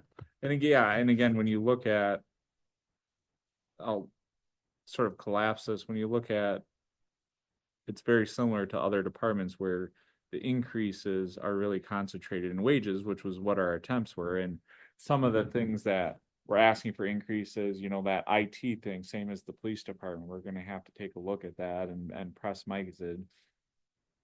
Do we really have to do all this? But again, when one item's the server, it's like we can't not have this, we can't not have a server, right? I mean, at some point, we've talked about trying to migrate the one piece of the server we still need, which is the financial system through Civic, to Civic cloud-based. But that migration is gonna take an effort, and I've heard very mixed reviews on how well it actually works. So, Plus, one of the things is that our office, we do not have city cell phones. And one of the things that you'd have to have for that cloud base is you have to have all of the, being able to do the multi-factor and being able to get in through that stuff. And I know that Cheryl and I have concerns about using our personal cell phones for public use because of the fact that open records and all of that stuff, and it opens us up to our personal information being out there. And I have to use mine, and she does too, for enough of that stuff that if that were to come true, I would want to seriously look at being able to get a city cell phone Yeah. for those things. I do think too, like there are some options, like you can get tokens and things like that to do MFA in a different way. I don't know if cell phones are the only option to do it, because we ran into that when we were talking about moving to two-factor authentication for all of you guys for your emails and stuff like that, so. But yeah, I mean, we'll continue to try to look at it, and again, I think the biggest thing right now for Lori and I is to just continue to look at insurance and try to shop that around a little bit more. Like, that's where we have a potential to save a significant amount of money. But as we go along, you know, as we do every year with every department, it's like, hey, we need to find $15,000. Who's got 500 you can find, right? Who's got 1,000 you can find? Like, I have no doubt that we'll probably have to have that conversation. So, Are we gonna go through revenues at all or no? what's that? Were you gonna show revenues at all or no? Yeah, sure. Good idea.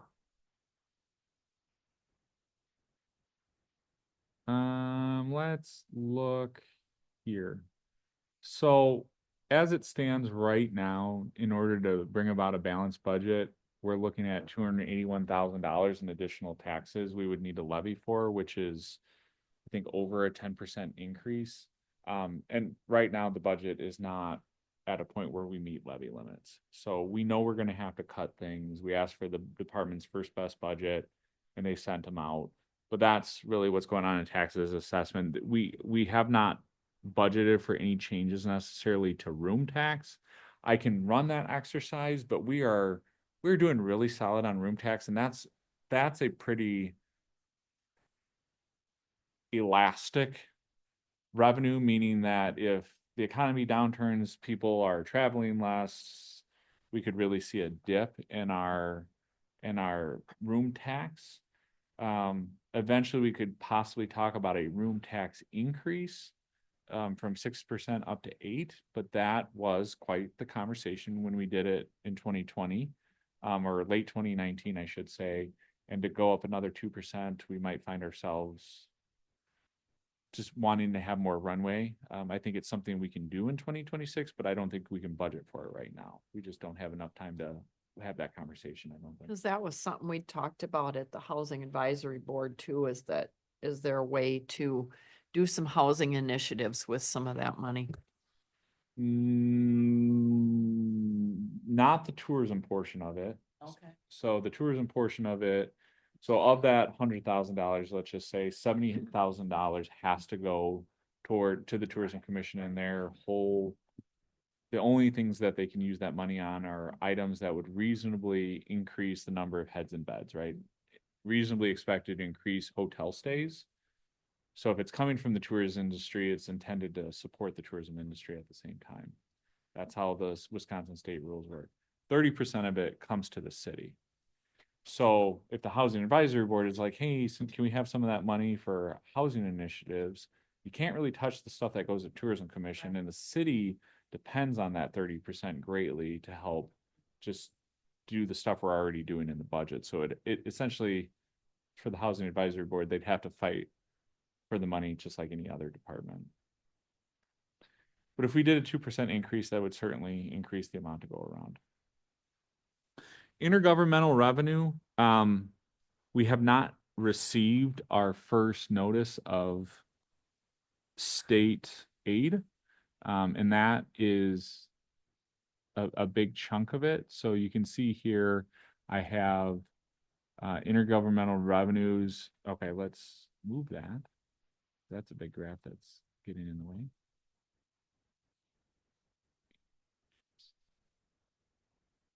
So you can see here that the big changes in intergovernmental revenues, we talked about this before at the quarterly report, is that when Cheryl and I calculated intergovernmental revenue, one, I think we were a little too aggressive in how high we were going with it.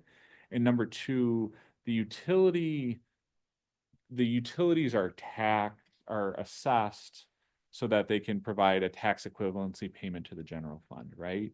And it's basically what is the assessed value of their well houses and wastewater treatment plants and lift stations and things like that. And the reality is that the assessed values of those properties have just dropped. And part of that is likely due to depreciation. But that was one of the biggest drops, is that her and I just do not feel comfortable budgeting, because you can see the jump from here to here was about $15,000. And then the drop from here to there is another 20. So like, the numbers are what the numbers are. Maybe we rebound after the citywide reassessment, but I don't expect us to. And so really that's probably one of the biggest things this year is really trying to wrestle with that drop in the intergovernmental revenues, which is the tax equivalency payment from utilities. What's up? There's no fire rent in 26. Because fire rent is now coming through as part of a different GL. But it's still in here. Where's that? Fire agreement rent, 12,360. I appreciate Howard being here because that was the first thing I looked at when you Oh. expanded that because I knew he would. But I think aren't we doing a portion of utilities? Yeah, but that'll be under utilities, not rent. Okay. Well, we can go through it and take a look, but I think that's been covered. Chad and I looked at that and that's part of Chad's budget. So again, that might just be But he doesn't have rent in his budget. He has the utilities proposal. right. And is it Which we're showing up? working through like right now we're in the process of working through like that contract with the township. Yeah, So hang tight. but I know that.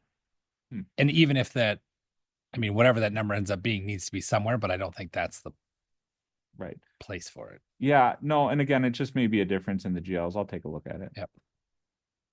Yeah.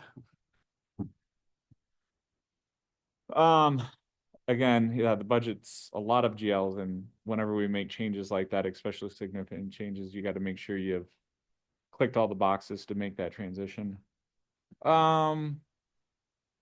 Let's see, library county aid, payment in lieu of taxes, we're seeing some pretty moderate increases there, which is nice to see.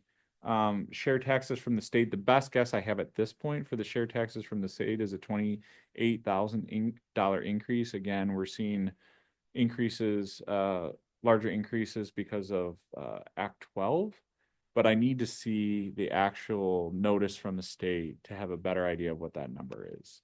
I did my calculations based on what I saw as like a 2.65, 2.95% increase online, but they haven't released it yet and they won't until September 15th-ish. So, and within that, there's like 4 different categories. There's the state aid, there's the ERP, there's the utility aid, and there's one other thing. And so like figuring out what that applies to is also part of the calculation. And I think I've got it pretty close, but it's a big enough number that you want to double check. And then personal property aid is in there at 4,100. We'll go to license and permits. Not a ton of change here. The biggest thing is the trailer parking permits are actually trending up after seeing some decreases for a couple of years. Again, that's based on actuals. Fines and forfeitures, not a lot of action there. The biggest, we're actually seeing positive momentum based on the number of parking violations that we've seen every year. That's a bright spot. Public charges for services, the biggest change there is the special police services. When we talked to Rick, we were very clear that expecting 12,000 or 17,000 more is not anywhere close to the range that's making. So that's where you see that decrease. And then Cale did have a moderate increase to recreation income just based on what we saw this past year. All right. Interdepartmental revenue, this is what we're talking about with the fire department. Based on that salary share, we're going to talk about that later today when we talk about Chad's budget and where that increase is coming from. Again, firefighters, position changes, his salary. But if you look there, that township other share, Dustin, is where the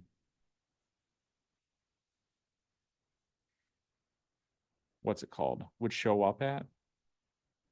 The utilities would show up at, and the fact that it's only increasing by 1631, we'll check with Chad when we talk to him again, but it just maybe a matter of how I have it categorized versus what GL he has it under, but we'll take a look at that and just confirm.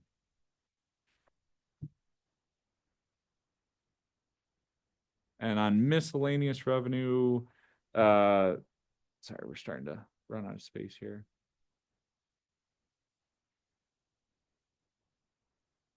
rents are going down because we anticipate selling some land for development. On Railroad Avenue in particular. Franchise fees continue to trick down. A lot of that is just MediaCom. Everything else is holding steady as we would expect. The general fund revenue interest is a interesting thing simply because we've had a lot of success with generating additional revenue on some of the things that Lori and I have set up, like on using those grant funds or capital funds while we have them to generate revenue. But to expect it to every year make $86,000 is probably aggressive, especially since we're spending down on the fire station. We've spent down on North Point. We've spent, you know what I mean? Like all those things have gone out. TID admin fee, you might want to drop that by 2,000 because TID 3 will be gone. Oh, sure. And I also need to have a conversation with Kim about TID administration fees because I always feel like she never allocates as much as she should to what it costs to run those, but. Okay. Not getting better. All right. Any questions? Okay. We have about 4 minutes. Why don't we cut this down? We'll take a break and then we'll wait for the fire chief to get here.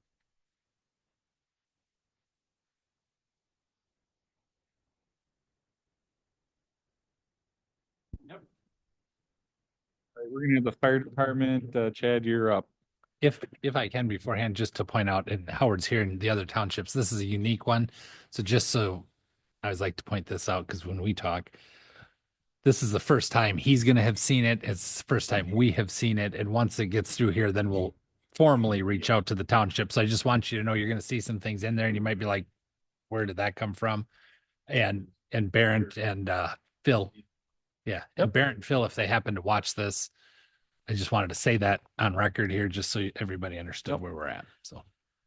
Yeah, so we'll get started. So as the mayor had said, we did meet with the townships probably a month ago, or give or take, I don't know, and just kind of did some preliminary discussions and what I thought what it might look like. And long story short, anyways, but yeah, so this is what you're seeing tonight is then what I've created, some with conversations with the towns and obviously with the city. So we'll just start at the top, as far as revenues. So that first line item for the fire insurance, that's that 2% money that we get in. Every year it goes up. The city gets theirs, the township also, all three townships also receive money for us doing fire inspections. So I changed that, Nate, because that's the 20,120 is what 2025's was.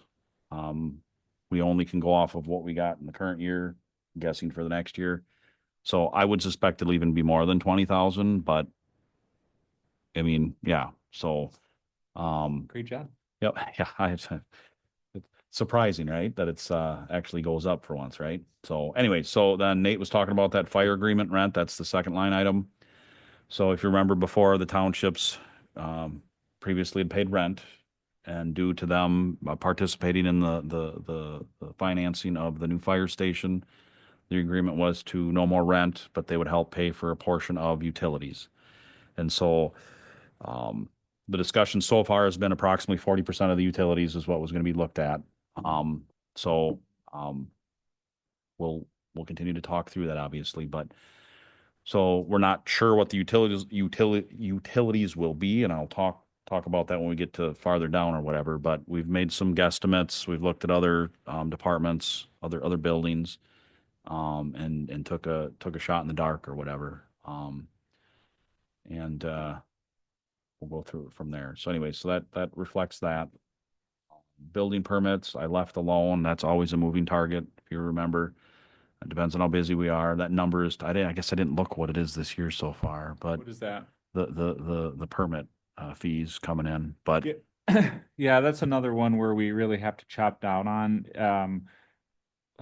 In 2025, we didn't get super aggressive because 2024 was kind of a banner year for it was like, yeah, way up. And so that's a really it was similar to the room tax. That's a pretty volatile one. So I think we've kept that pretty steady where we're expecting a modest net revenue to it, but there is obviously offsetting cost to Right. that. I mean, maybe we make $1,000 more, but I'll run the numbers. Yep, on yep, that. nope, that's fine, that's fine. So kind of remember with that one, whatever our costs are, right? Whatever building inspection or building permit we write, we always get a percentage of that for administrative fees or whatever. So we're guesstimating $30,000. The city would keep 4,500 for administrative portion of it. GEC would get the rest. So if that $30,000 expense goes up, then obviously our revenue would go up percentage, the same percentage or whatever. So Nate and I kind of feel like we, let's not inflate that number. Because if we have a slower year, then it can hurt. Zoning wages, you get into that. I'll talk more about that on the next page, but if you want to just kind of scroll down, I'm not going to get into super detail. You can see the numbers are up on there. And again, I'll talk about that on another tab. So all those that you see on the screen, again, is all to do with fire admin. Remember that includes me. That includes zoning, the zoning piece of it. Part of my wage comes from zoning. It also includes a administrative assistant wage. So you see all those. If you see town after it, that's the town's portion of it. A lot of those you see are blank because we're doing it in a different way. We're processing it in a different way, so it looks funky on the sheet. But you get down to fire equipment. So that's line 34, I believe, and township equipment. So that would be for. Well, I'll wait till another tab because it spells it out, but you can see I lowered them a little bit. 34, 35. Okay. So you can see the cities went down a little bit. The townships went up. Again, I'll explain that when we get into, the other tabs because it'll make more sense. Fire travel and training. That is for books. That is for any maybe rooms or whatever. If there's a conference, we also, I think that's the line item that also has some of that mental health money in there, if I remember correctly. And then other expenses are, those are going up just a little bit. And those are like tangible type things. So again, on the next tab, it'll explain it more. Sorry.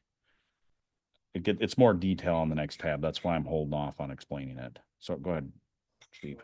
535. Yep.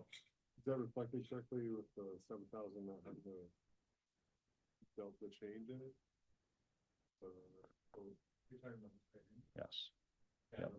So the cities went up, the towns went down. I said it backwards. Yes, you're right. He always does it. I don't like that. It always looks like a positive to me. Yes. It'll make more sense. I apologize. It'll make more sense on the miscellaneous tab in there. Yep. Fair enough. Other equipment and supplies, those did go up a little bit. Fuel, utilities, there you can see bigger changes, right? So, the cities went down, and again, it'll reflect more. The townships went up, and that's that 40% utility piece or whatever. So, ultimately what this spells out is that instead of 12,600 in rent, 40% of the utilities would be $9,700. So hypothetically in this situation, it's less. Firefighter wages, those have a reflection. Again, there'll be another tab to spell it out a little better. Again, Social Security and all that other stuff. Fire inspections, the 46, 47, that's hiring that company to come in and do the inspections. And then fire repairs and maintenance. The townships went down a hair and the cities went down some too.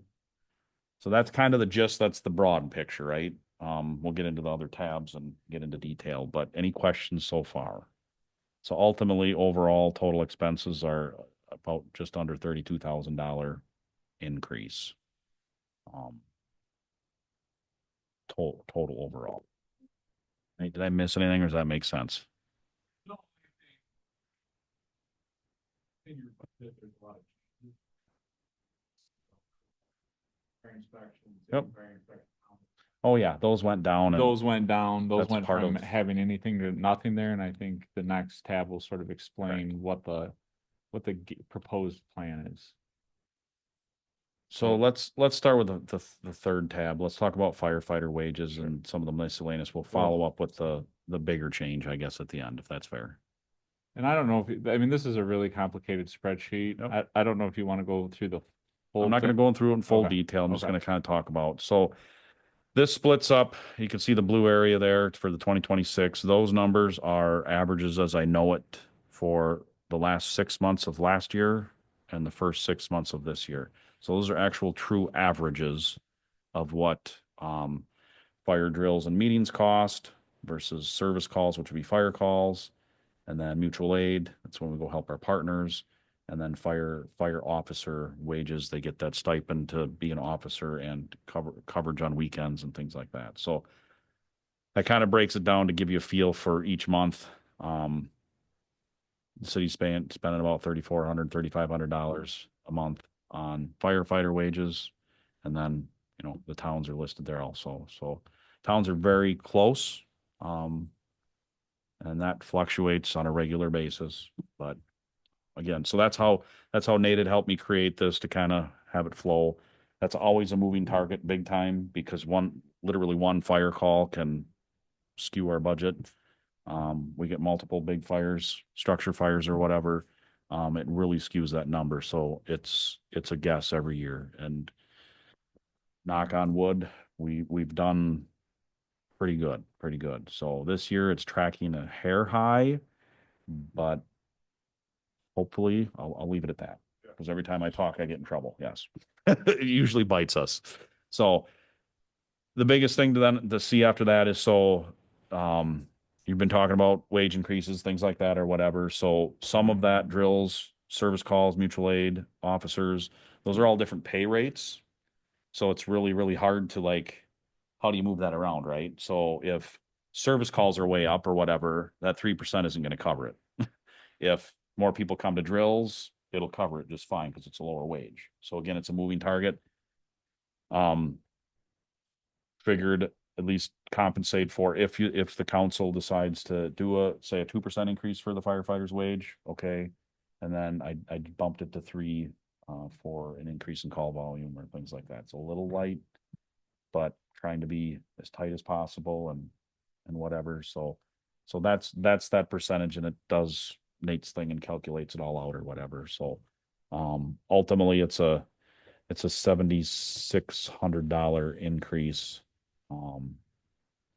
if we were to do that.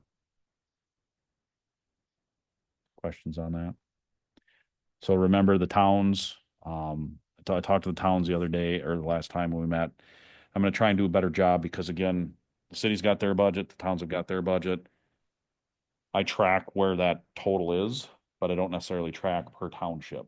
So as you can see, the town of Viroqua is $1,200 a month. Town of Jefferson's $983. So most likely town of Jefferson's going to be fine on their third of their half. That makes it's hard. But town of Viroqua might end up going over, right? Right, because we average them. Right? And so I've got to come up with a better way to keep them in the loop on, okay, Phil, at town of Viroqua, yours is going to be tighter. For Howard, yours is looking good this year. Because again, I look at the scope and the overall budget's great, but that doesn't mean town of Viroqua's going to be happy at the end of the year, right? So Yeah, and I haven't worked with the guys on the budget presentations in a couple of years, but what I always used to say to the townships is okay, this is a rough estimate that I came up with as a city of Viroqua for your budget. It would be really important for you guys to take a look at the numbers and the math behind it and what you're seeing in your accounting, right, to come up with your own budget. So don't this is just an estimate based on what we're seeing in our rough calculations. So I think it's always important for, Howard and the rest of the townships to have their clerks also have eyes on it and still have that ownership over what they're budgeting for, right? Right. Yep. Nope. Exactly. Kind of checks and balances and what feels right, so. Any questions on the firefighter side of things? Okay. Fire miscellaneous. So here's kind of where it breaks down why some of the monies went up and some of the monies went down. So if you want to kind of start at the top, part of like with the city, for instance, is, well, and I think actually for the towns, I don't have to buy big tires in 2026. So our ladder truck will be taken care of this year. The towns will be taken care of. We replaced your front tires last year because we had some extra money. But then this year, there was money in the budget to replace the back tires. So anyways, so that's a big chunk of why, that went down. Let's see. That would be in the fire equipment. Yep, exactly. So, um, let's see. So then go up, yeah, go up a little bit higher. Because that'll kind of spell it out a little bit better. No, yep, you're fine. You're fine. So you can kind of see the changes there. So firefighter physicals, that's an increase. So every other year we do physicals for the firefighters. There was nothing in it for 2025. 2026 is the year we got to do it. So we're putting it back. We're asking for it again. A lot of them are the same there. Again, you see the town, or that was the towns at the top. Then you see the cities there for physicals. The Tango's fine. Archive social, that was that Facebook thing or whatever. So that got added last year. So the top part didn't change much other than physical. So that's for the other expense. Remember I was talking about. So like Quill comes out of there, like, sometimes some food supplies. Well, what does that mean? Well, we don't, the city and the towns aren't paying the firefighters to eat all the time, but sometimes we have a really bad call. They've missed a meal. It's like, let's buy you some burgers at McDonald's. Sometimes some of the firefighters' wives and stuff actually buy it and bring it to us. But every once in a while we'll buy pizzas and water or something. They're busting their chops, dealing with a call or whatever. Again, it doesn't happen a lot, but every once in a while it makes sense to take care of them because they're missing meals and we gotta make sure they're not tipping over on us, right? Going down to the fire equipment piece.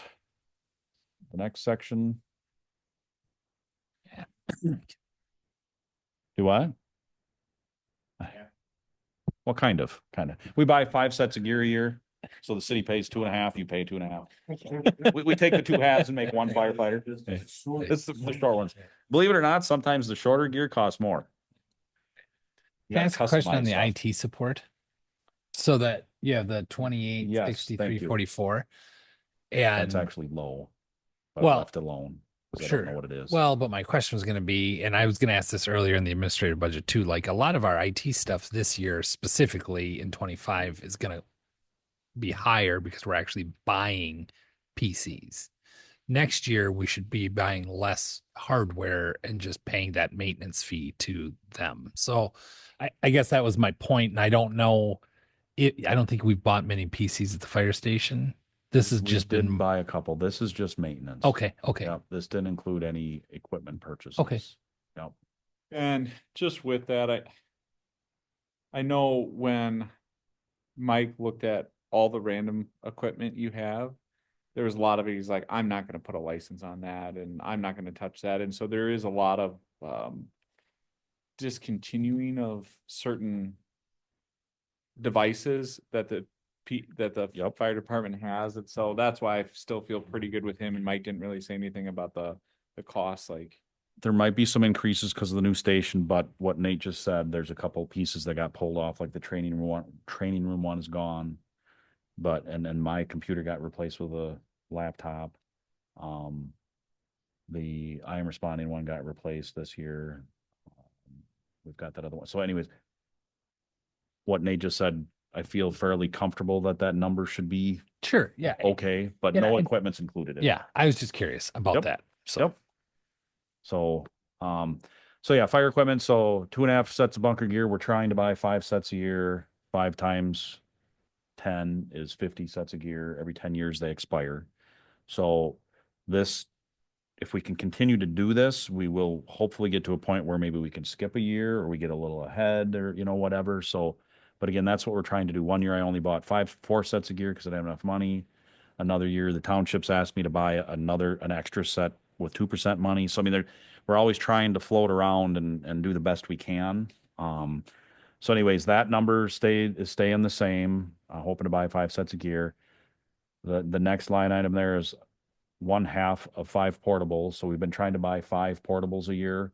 We're getting close to having those all replaced, although we have mobiles that we need to, the truck radios we got to start looking at. So as you can see, it went down for the city, and I believe it also went down for the towns. Yep. So how I'm going to try and accomplish that is there's a DNR grant out there that will pay 50%, and you can buy some radio type stuff with them. So I did that last year. I'm waiting to hear this year.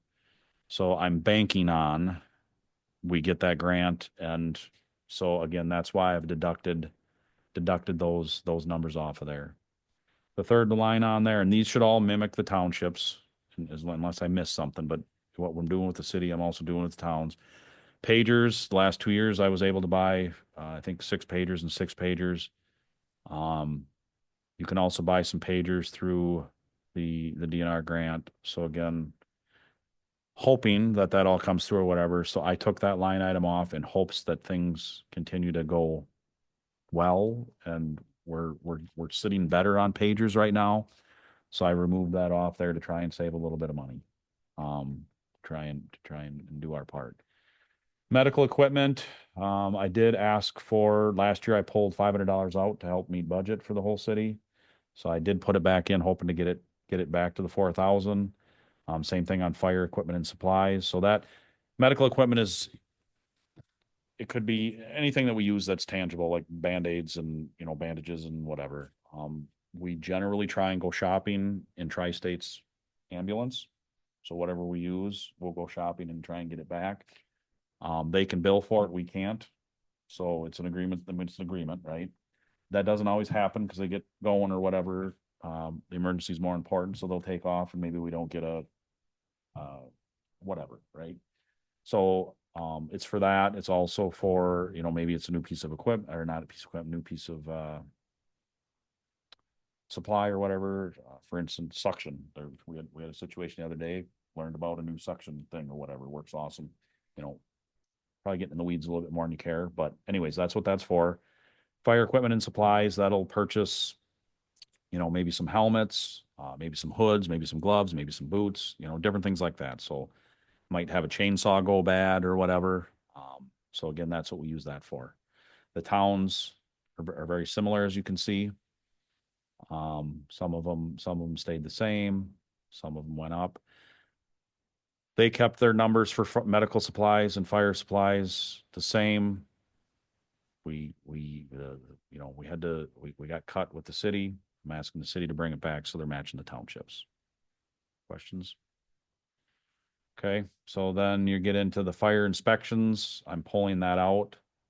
And again, that'll be discussed in the admin side of things and wages, but for right now, I've removed those. I'd like to bring the fire inspections back in-house.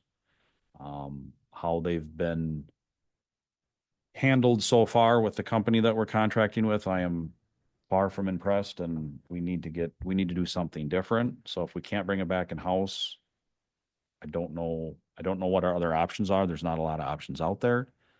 I thought when we did this about 3 years ago, it was going to be the answer. And again, I'm not impressed. There's things getting missed, not doing the businesses justice by doing it this way. Flat out honest there. So then you get into the maintenance. That's where we're talking about the no tires needed on the apparatus. For the townships, the cities went up due to why? That's a good question. Oh, I know what it is. So it's utilities. It's mainly the utilities. So I threw in a couple extra $1,000 in there, Nate. Remember we were talking about what I talked about earlier and with Sarah? Oh, And the annual maintenance on the new station. So that's your annual maintenance on the HVAC stuff, right? And so there is a little bit of money in our current budget this year for the current station, obviously. There's more equipment in the new station. Not entirely sure what to expect. I can tell you I got a bid from the company that installed it, and they wanted $12,000 to do an annual inspection. Not impressed, right? So I did talk to Sarah a little bit. She's been talking to H&N. Haven't really gotten anything solid out of them yet. So through Sarah and my conversation, we're like, all right, what are the other buildings looking like? What do they have for equipment? finessed or massaged it or whatever the best we could. So that's that answer. I put it under fire repairs and maintenance because at the time I'm thinking maintenance, right? Maintenance on the building and things like that. So it could be moved elsewhere, but again, you can see, you know, you can see it went up because of trying to adjust for that. Then you see the ladder one tires though came off. So that dropped that line item in maintenance by $6,000 because we won't need tires on engine 2 next year. I said ladder 1, sorry, that was 2024. Engine 2 will get new tires this year. We'll be good for 2026. So that's where you see that big drop. So overall, the fire maintenance budget would go down because of that chunk. Oh, Excel Energy. So again, now you can kind of get into all that fire station stuff is like a lot of utilities and stuff. So you see Excel went down, you see broken utilities, all those went down for the city. That's because we entered in that 40% piece for the townships. So it is moving some of that expense from the towns over to the townships. And again, it'll reflect as you go down a little bit more, Nate. That'll reflect that move. I think all the way to the bottom. Yeah. So you see fire station, rural fire station, the second from the bottom in that upper part. So I lumped theirs together rather than splitting them out like it is for the city. It was just easier. There is a breakdown farther down below we can look at if you'd like. A couple of things that did go up. I think fuel for the trucks. I did leave the cities alone because that's tracking okay. I did increase the towns a little bit. Costs are up for the first 7 months. I'm okay with leaving it if the towns were okay with it, but I'm feeling that trend of, their fuel bill is typically higher because you're farther out. Takes more fuel to get to where we're going and stuff. It's not so much, there's not more trucks, not more things like that, but you're talking distance and whatever. So again, things that can be negotiated, but that's why that one went up $1,000 because it's trending to look that way. So those are the totals then. If you get down into the category, it kind of totals everything out, kind of shows you the differences in there. There's some that went, quite a few that went down. There's some that went up. And I think then if you go down farther, it shows the breakdowns, doesn't it, Nate? If I remember right, maybe not. Oh, that's under the utilities now. Next tab. Ugh. It's been a long day. I apologize. So that's kind of how we broke down the utilities, tracked a little bit of what we're used to, kind of looked at some percentages on, like what the city hall had experienced when they moved over.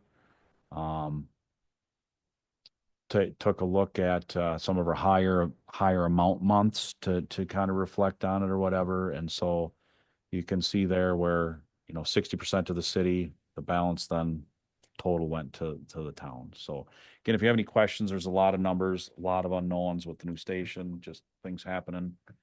I think we feel good about it, but I might be screaming at myself 6 months into the year. Who knows? So, the 4 towns, I think that's probably, we can look at it, but I think that next tab. I have not had a chance to double check that, so I Okay, won't touch fair it. enough. And I didn't look at it much either. That usually just kind of calculates things I'm doing here and brings it over here and.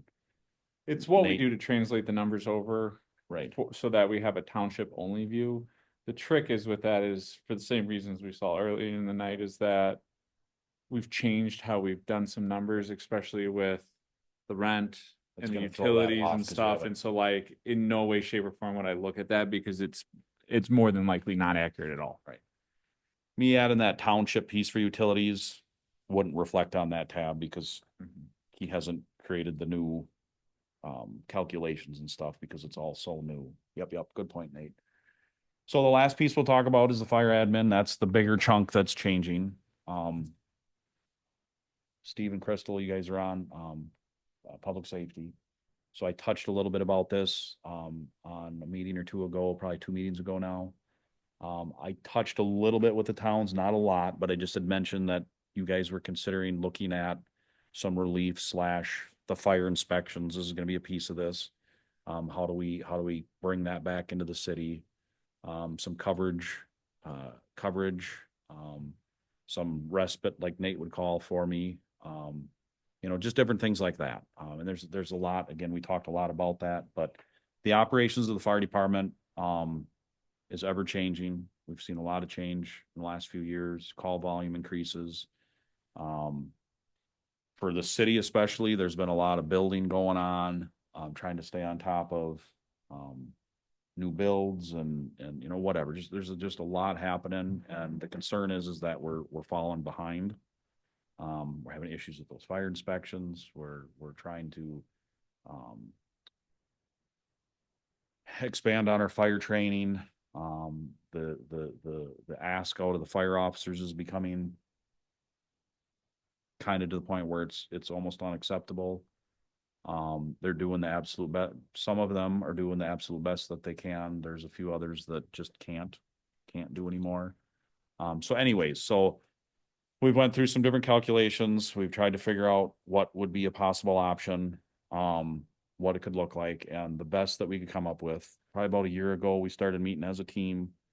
It was Nate, Justin, myself, for the most part, and then we also brought in the assistant chief, talking about where are our shortfalls, where are our needs, where's the department going, not only for today, but next year and years down the road. And it was very obvious that we needed to look at what that could look like. We currently have an administrative assistant. Been awesome with zoning. It's been helpful for organizing paperwork. It's been helpful backing me up.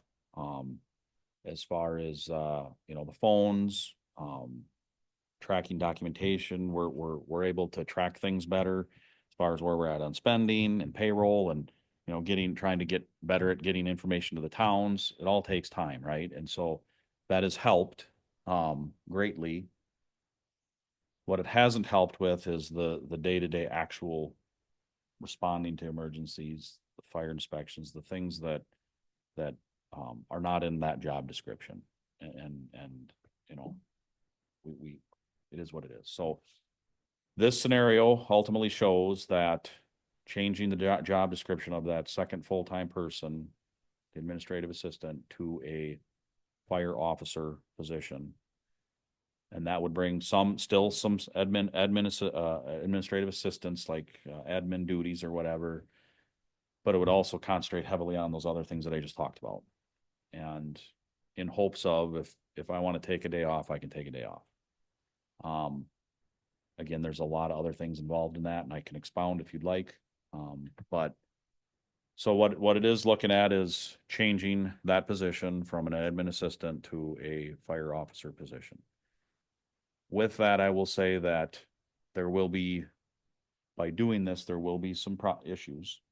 There will be some extra work, shifting of workload, some things that Nate and I have talked about or whatever, how that would look or how that could be accomplished or whatever. But this isn't if you were to ask me the perfect fix, it wouldn't be this. The perfect fix is not achievable due to budget constraints and amount of money available, not only by the city, but the towns also are included in that, right? And so there's just no, from what I can tell from the conversations I've had, there's just no way to ask for another person on top of what we've got, unfortunately.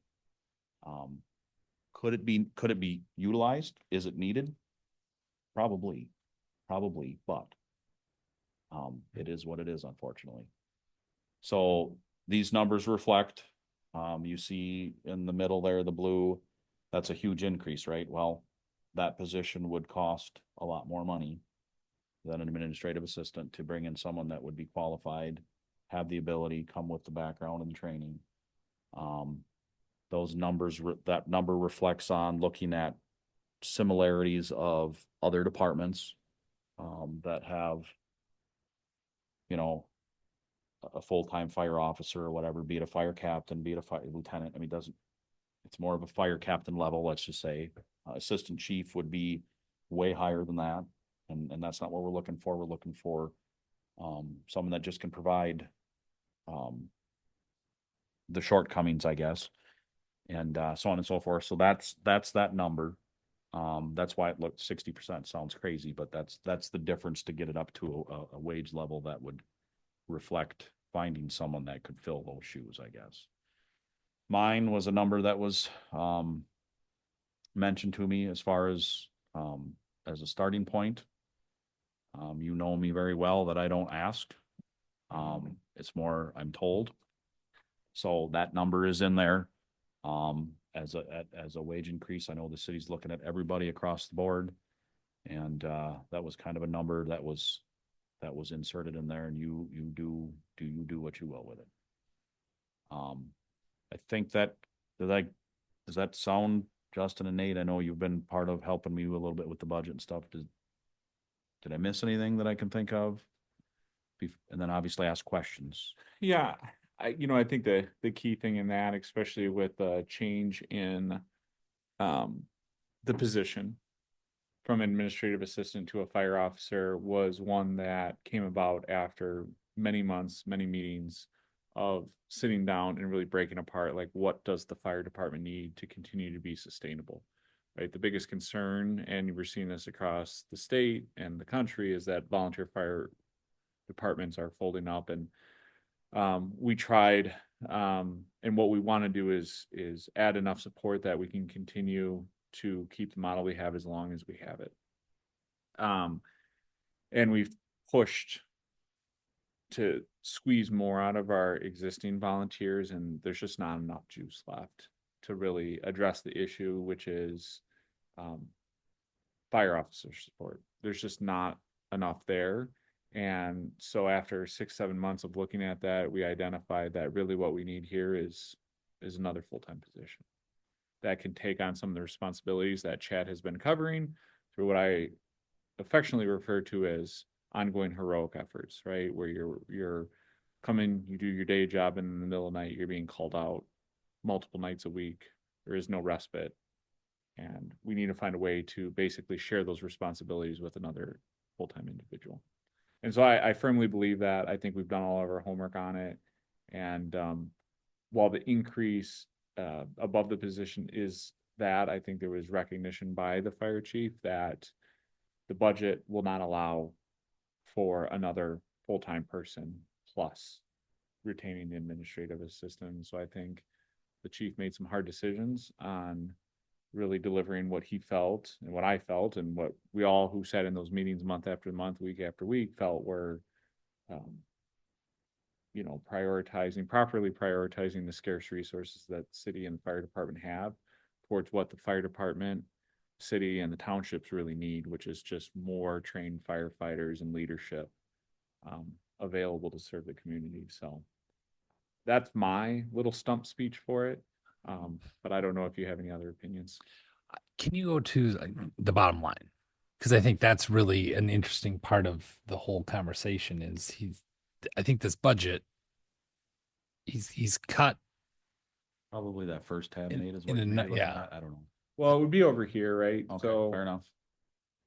right, this would be the delta to both zoning and the fire admin wages when you take into account retirement and everything else. So you're looking at, a $42,000 change. And again, when we're splitting that up among all of the entities, it becomes a lot more palatable. I guess I'm talking the total budget. Oh, sure, His sure. totally, I want to get to the total increase because I think that tells more of a story to Sure. say, So that first tab, yep. yep, go all the way to the bottom.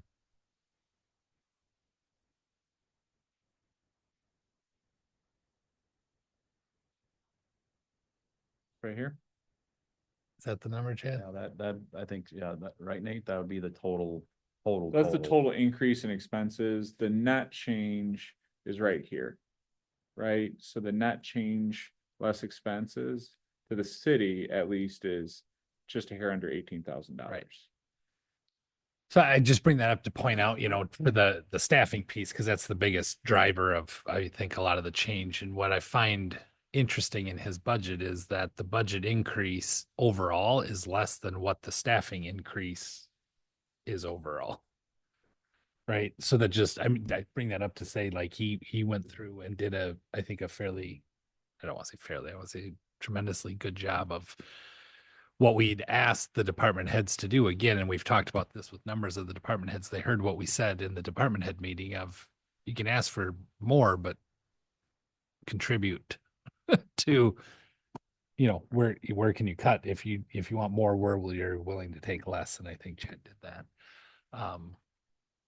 So at the end of the day, what was if you go, that's the cities, the total was like 30-some thousand increase. Well, about 32,000, yeah, is the 32,000. total increase in expenses across all expenses, and Right. then again, it's 18,000 when you remove revenue. So again, now that Chad has it right, we're dropping the rent, we get some additional intergovernmental revenue from the state, I believe it is.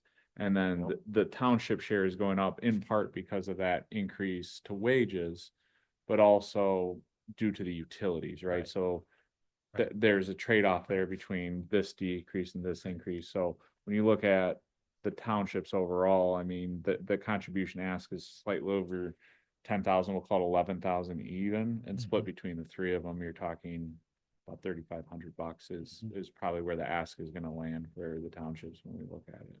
That's all, yeah, it sounds about right. So I mean, and Again, we have to confirm some of those Right. numbers, but like, that's where. right. Right. And I just bring all that up to say, like, that's a significant swing. And the change that he's proposing within his budget is I don't think can be stated enough as how significant it really is. And yeah. So if you don't mind, I mean, we have the pleasure of having one of our townships here. Can Yeah. he?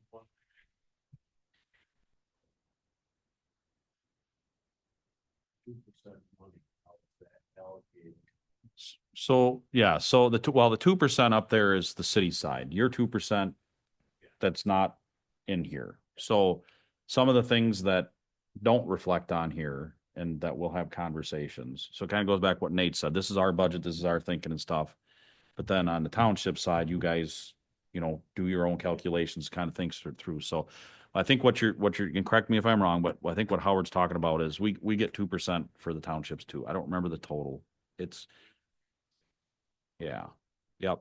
So it's approximately the same. With the three of them together, it's about $20,000. Again, don't quote me on that, but Town of Roqua's got the most because it's the bigger population. It goes by population, some in value and whatever. But so what Howard's talking about is what we discussed at our last meeting is starting to use some more of that money to help reflect on their budget like the city does, right?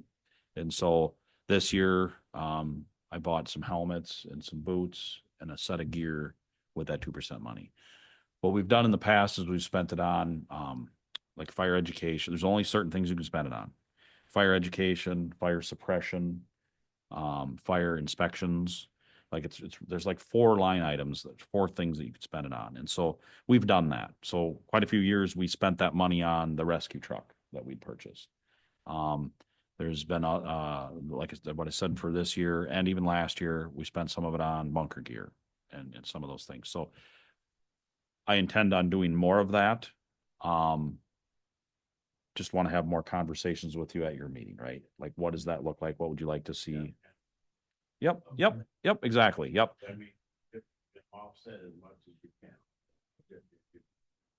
100%. Yep. So that isn't included in here. That doesn't include, that's not the city's revenue. So it just, they don't show that. That's over here. That's whatever. another And page so- we'll get to when Nate gets a chance to clean up the. Well, Essentially. I don't know if Or that would isn't it show on there reflected on there either. either? It would be more of a discussion with the townships and be like, because they're the ones that have been talking about, can you Sure. use more of it or whatever. Sure. So I want to work with them and look at that. And so at the end of the day, their budget they'll see this from the city, but that doesn't necessarily mean that we don't have that conversation. If it's before, which it could be, if it's before the city finalizes it, we could take a look at it and be like, all right, we're going to lower this by this dollar amount or whatever, and we're using their 2% money for that. That would then in turn lower their contribution to the city. At the end of the day, it doesn't affect the city. It just means we're not going to spend as much, therefore we're not going to receive as much.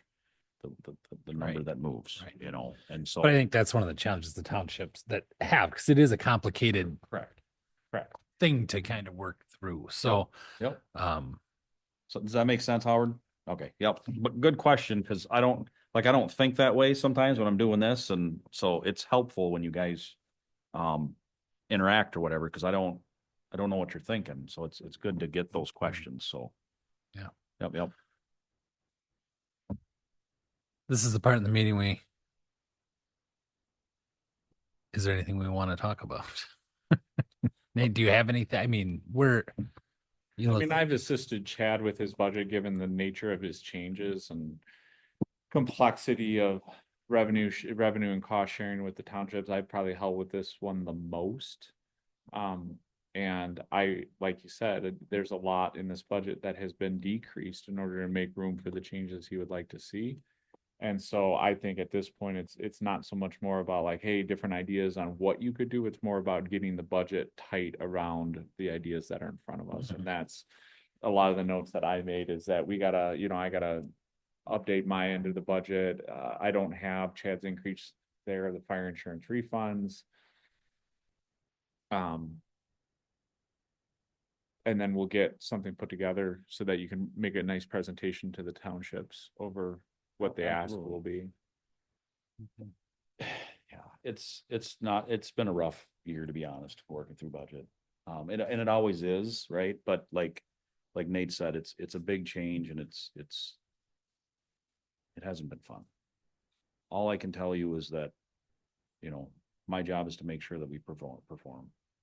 We take care of the city and the towns, the people, whatever. And I just don't know. Can we make it another year? Maybe. Can I make it another year? Probably, but it's just something's got to change, right? And not just about me, it's about everything. And it's about the fire officers trying to keep going. It's fire inspections. I keep saying that, but that one bothers me, because there's just not, Right. It's not cool. We had a whiteboard full of what all needs to get done, and we were trying to figure out, well, you look at it and it's everything from training, repairs and maintenance, the fire inspection side of it, and dilapidated properties, just like his entire job description we put on the page, and like, how can we delegate this out and find other people who can take a look at this? And even when we got to a small angle where it's like, well, what about just like, let's worry about getting him time off so he doesn't have to have the pager on. Let's just try that. And even that small effort, we got very little traction, right? Even just getting respite. So it's like, hey, 2 days a week, go take off and go somewhere. Just like, you're not on call tonight. Somebody else has got it, right? We had some success, and the firefighters, a lot of the officers gave what they could, but Right. we just, no traction. And so like the fundamental change is like, you can't expect this load of work 365, 24/7 to just continue to stay on one person. You just can't. I think you explained it there, but I think, and Chad will agree. I mean, there's a lot of the officers that have given what they can give, Yeah, and it's just absolutely. not enough to give him what he needs, right? Like one night off a week. Huh?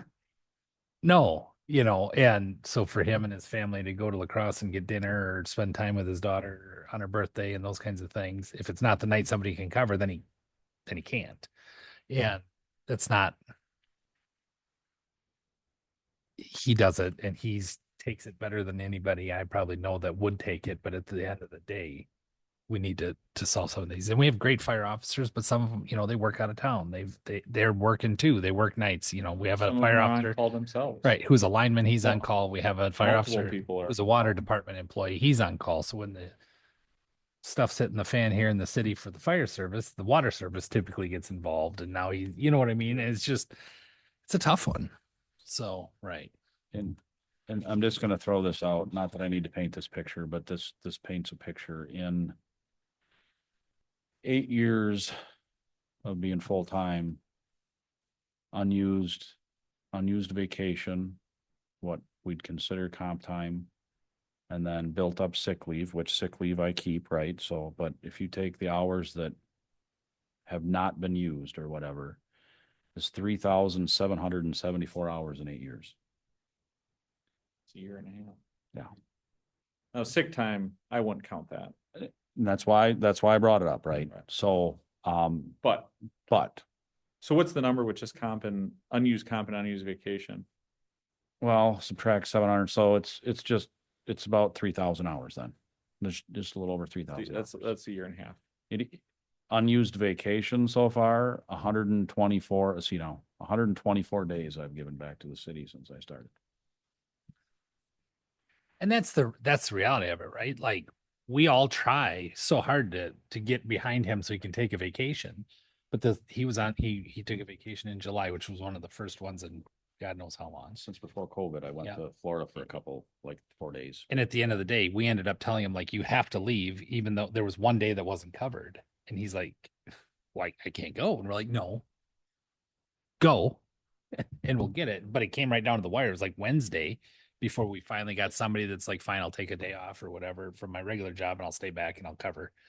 And that's what it ends up being. And that's the problem, right? We have people that are taking and cashing in time off at their job to come here and work so he can get a vacation, which means then they're losing out on their vacation.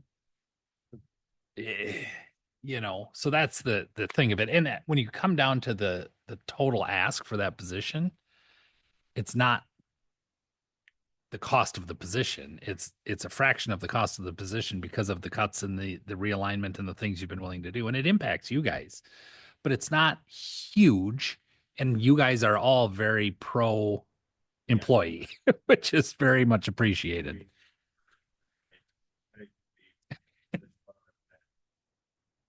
Yeah. Yeah. You can't burn you out. Anymore, Because, right. Yeah, because, we know after here. Right. What you go, Right. and you can burn out. Right. Not, I appreciate that, Howard, and I'll be the first to say, could I be better at just saying, you know what, I'm not doing this? I'd mentioned it, I don't think I said, but after I left early last night, I went over to the new station and did some work because it was some free time I had. He said he left early at like 9 o'clock. Yeah. Just enough. It was 8:30. It was 8:30, 9 o'clock. At night. That's leaving early. And I got home around 11:30. Yeah, at night. So I'm my worst own enemy also, right? But it needs to get done, or whatever. But so anyways, the big thing is exactly like a Friday or Friday comes up or whatever. I'm at 48 hours or 45 hours already. And it's like, God, be nice to just fly the coop, right?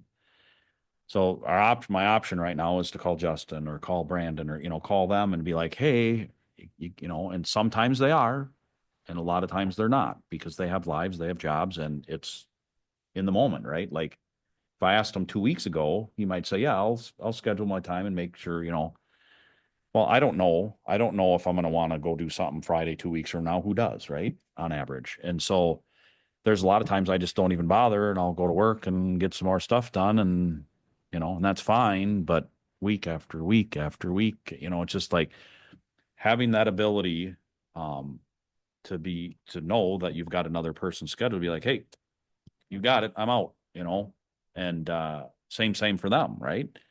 And, there will be some times I'm sure that we'd still call someone like Justin and be like, hey, so-and-so's off today, yep. If not, well, it's me, that's fine, so it's But if it's not happening 4 days a week, correct. where it's you or 5 days Correct. a week out of three out of 4 weeks, then it's okay. Like, yeah, you might say, well, too bad 100%. I don't get to do Yep, this, but I 100%. got to do It's more of an, all just like everybody else's job. that's Right? what I There's was going to days where say. they- That's they more have one normal, day off, right? But it just doesn't, not in the cards. But that doesn't happen all the time. Right. So again, this is a piece of it and it's an important piece, but there's so much more that is with that. It's helping with drills. That's one thing too. Like we're trying to get really good at drills, and believe it or not, the state asked me to send them all of our information because he wants to help other departments with it that are struggling too. So I'm like, that's awesome. We're getting somewhere, right? But Brandon, for instance, Brandon Larson, the EM, I mean, he's probably as bad, if not worse than I am as far as how much time he's putting out there or whatever. But he put together an awesome drill for this week. But the amount of time that he put into it on the side to make sure it was a success is insane, right? And so we still want them to help with that. We still want to be a part of it. We're still going to need them to help on weekends. We're still going to need to help, you know, a night here and there, whatever it might be, but that'll definitely limit that down.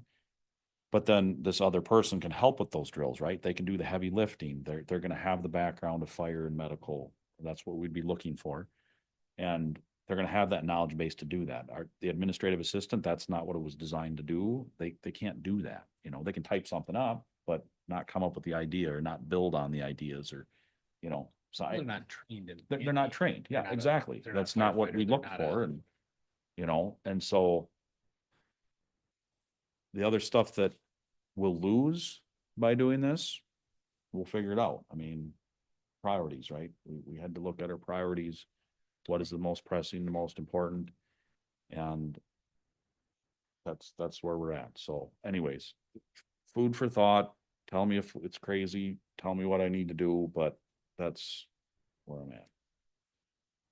And that's, again, we talked about that with Beth's position on the admin side, like again, trying to consolidate some of the stuff that the chief originally, when 8 years ago, it made sense for us to cobble it together into a position, but the growth of the department in terms of service call volumes, yeah, the number of service calls has been such that like you don't need to have those pieces cobbled on anymore because the position is already full enough and then some. So I think we can work with that. I think the city's in a position where typically a lot of those, I think it's an anomaly for see like a lot of zoning and building permits and stuff like that go through the fire department. I think it's a little bit more rare. And so I think this is getting a little bit better at best practices if we can divert some of those tasks to City Hall. And again, that's part of the reason why when we talked about the City Hall budget, some of those wages increases we're talking about, I feel like are a little bit more validated because we are taking on more work.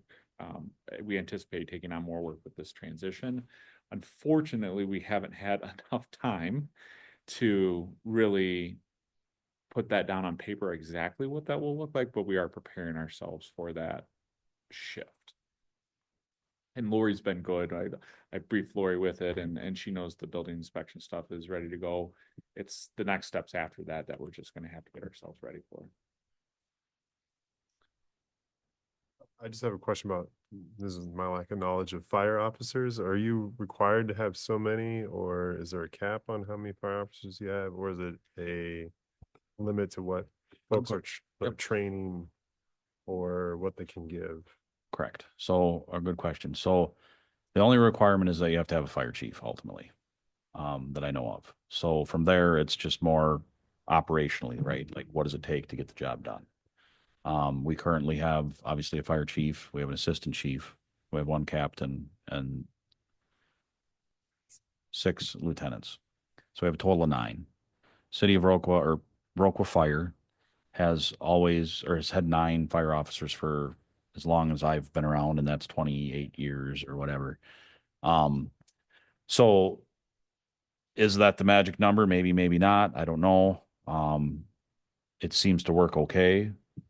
The one question in all of this would be is if we add a fire captain, the question is, okay, do we have to demote someone? Or does that become a new position? And, you know, in a different job description? All discussions that would have to be had if this moves forward or whatever, but, and I've got my thoughts and feelings on it or whatever, but, as far as training, there is a minimum requirement to be an officer.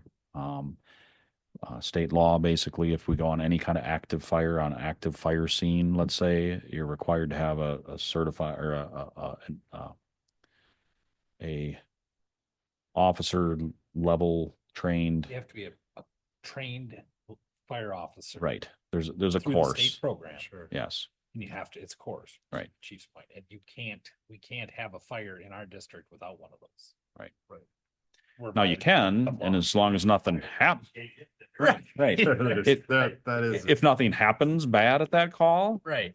you're golden. Right. If something bad happens, hold on. Right. Because Somebody that gets is- injured or you lose property or something goes really haywire, you're shit out of luck then because it's Some don't operate that way.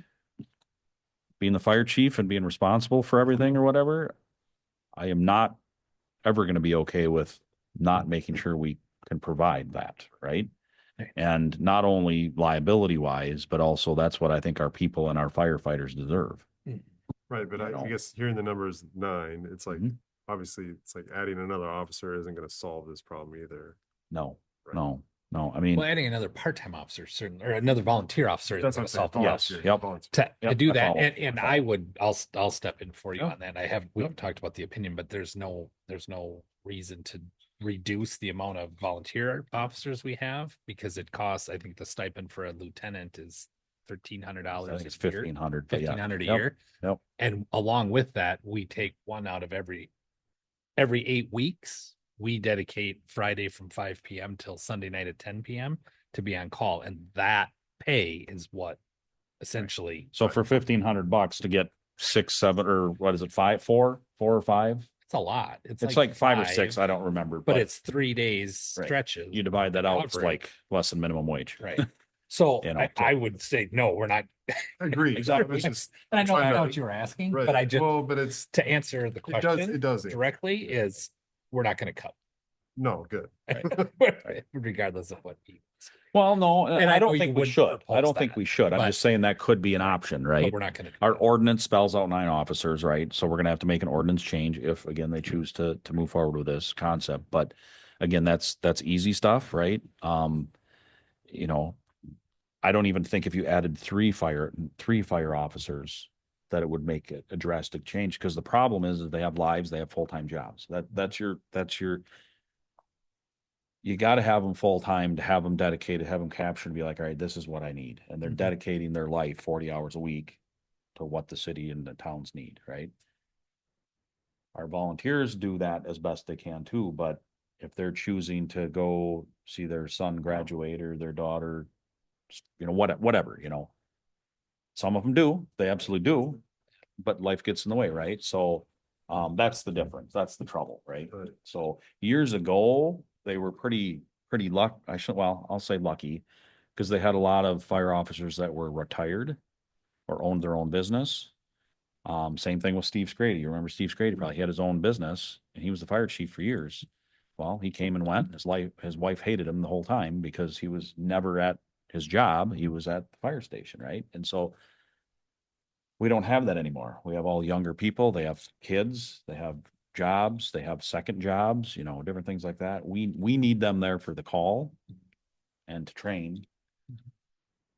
And so I don't know if that's No, helping. It is. But good question. Right. 3 out of the 9 officers are business owners. 2 out of those 3, the businesses are strictly in the city. One of them is a regional that he So travels sometimes around. here and sometimes. So at the end of the day, out of all those officers, there's 6 of them, 5 of them that work outside the city for somebody else. So they're gone, out of the city at those jobs. And the idea that might make you think, well, why don't we just try to get officers that are in the city? Well, because We can't get our firefighters. firefighters are the same thing. They all have jobs that, if you work at Walmart, you can't leave your register to go on a structure fire. You can't, you know what I mean? So, I mean, it's just the nature of the volunteerism. So having that, I think, is an important. So that's, and I know we probably should be done here, but it's good discussion. So the other thing that I'm concerned about is making sure that we're concentrating and taking care of our volunteer firefighters, right? The day that we don't have them I don't want to be around to have that budget conversation, right? But so making sure we have the time to work with them, to talk to them. And it's crazy the amount of times where someone will want to come in just to talk, right? Might be talking fire, might be talking medical, might be talking personal, might be talking whatever. I tried to do the best I can with that, but again, stretched thin. Having that extra person too, to be able to work with them closely and making sure they have the tools they need, the conversations we talked about, mental health. I can't consume it all. I can't, someone said my processor is full, or You've run out of bandwidth. I've run out of bandwidth, and Right. if I could just plug something in, I would, but anyway, so a lot of stuff, right? A lot of stuff to unpack. We could talk for hours, but I just want to make sure that we do the best we can for people we're taking care of. That's all I'm doing, trying to do. So, okay. Anything else? All right, with that, we'll go ahead and close the presentation, and thank you all for listening. Thank you.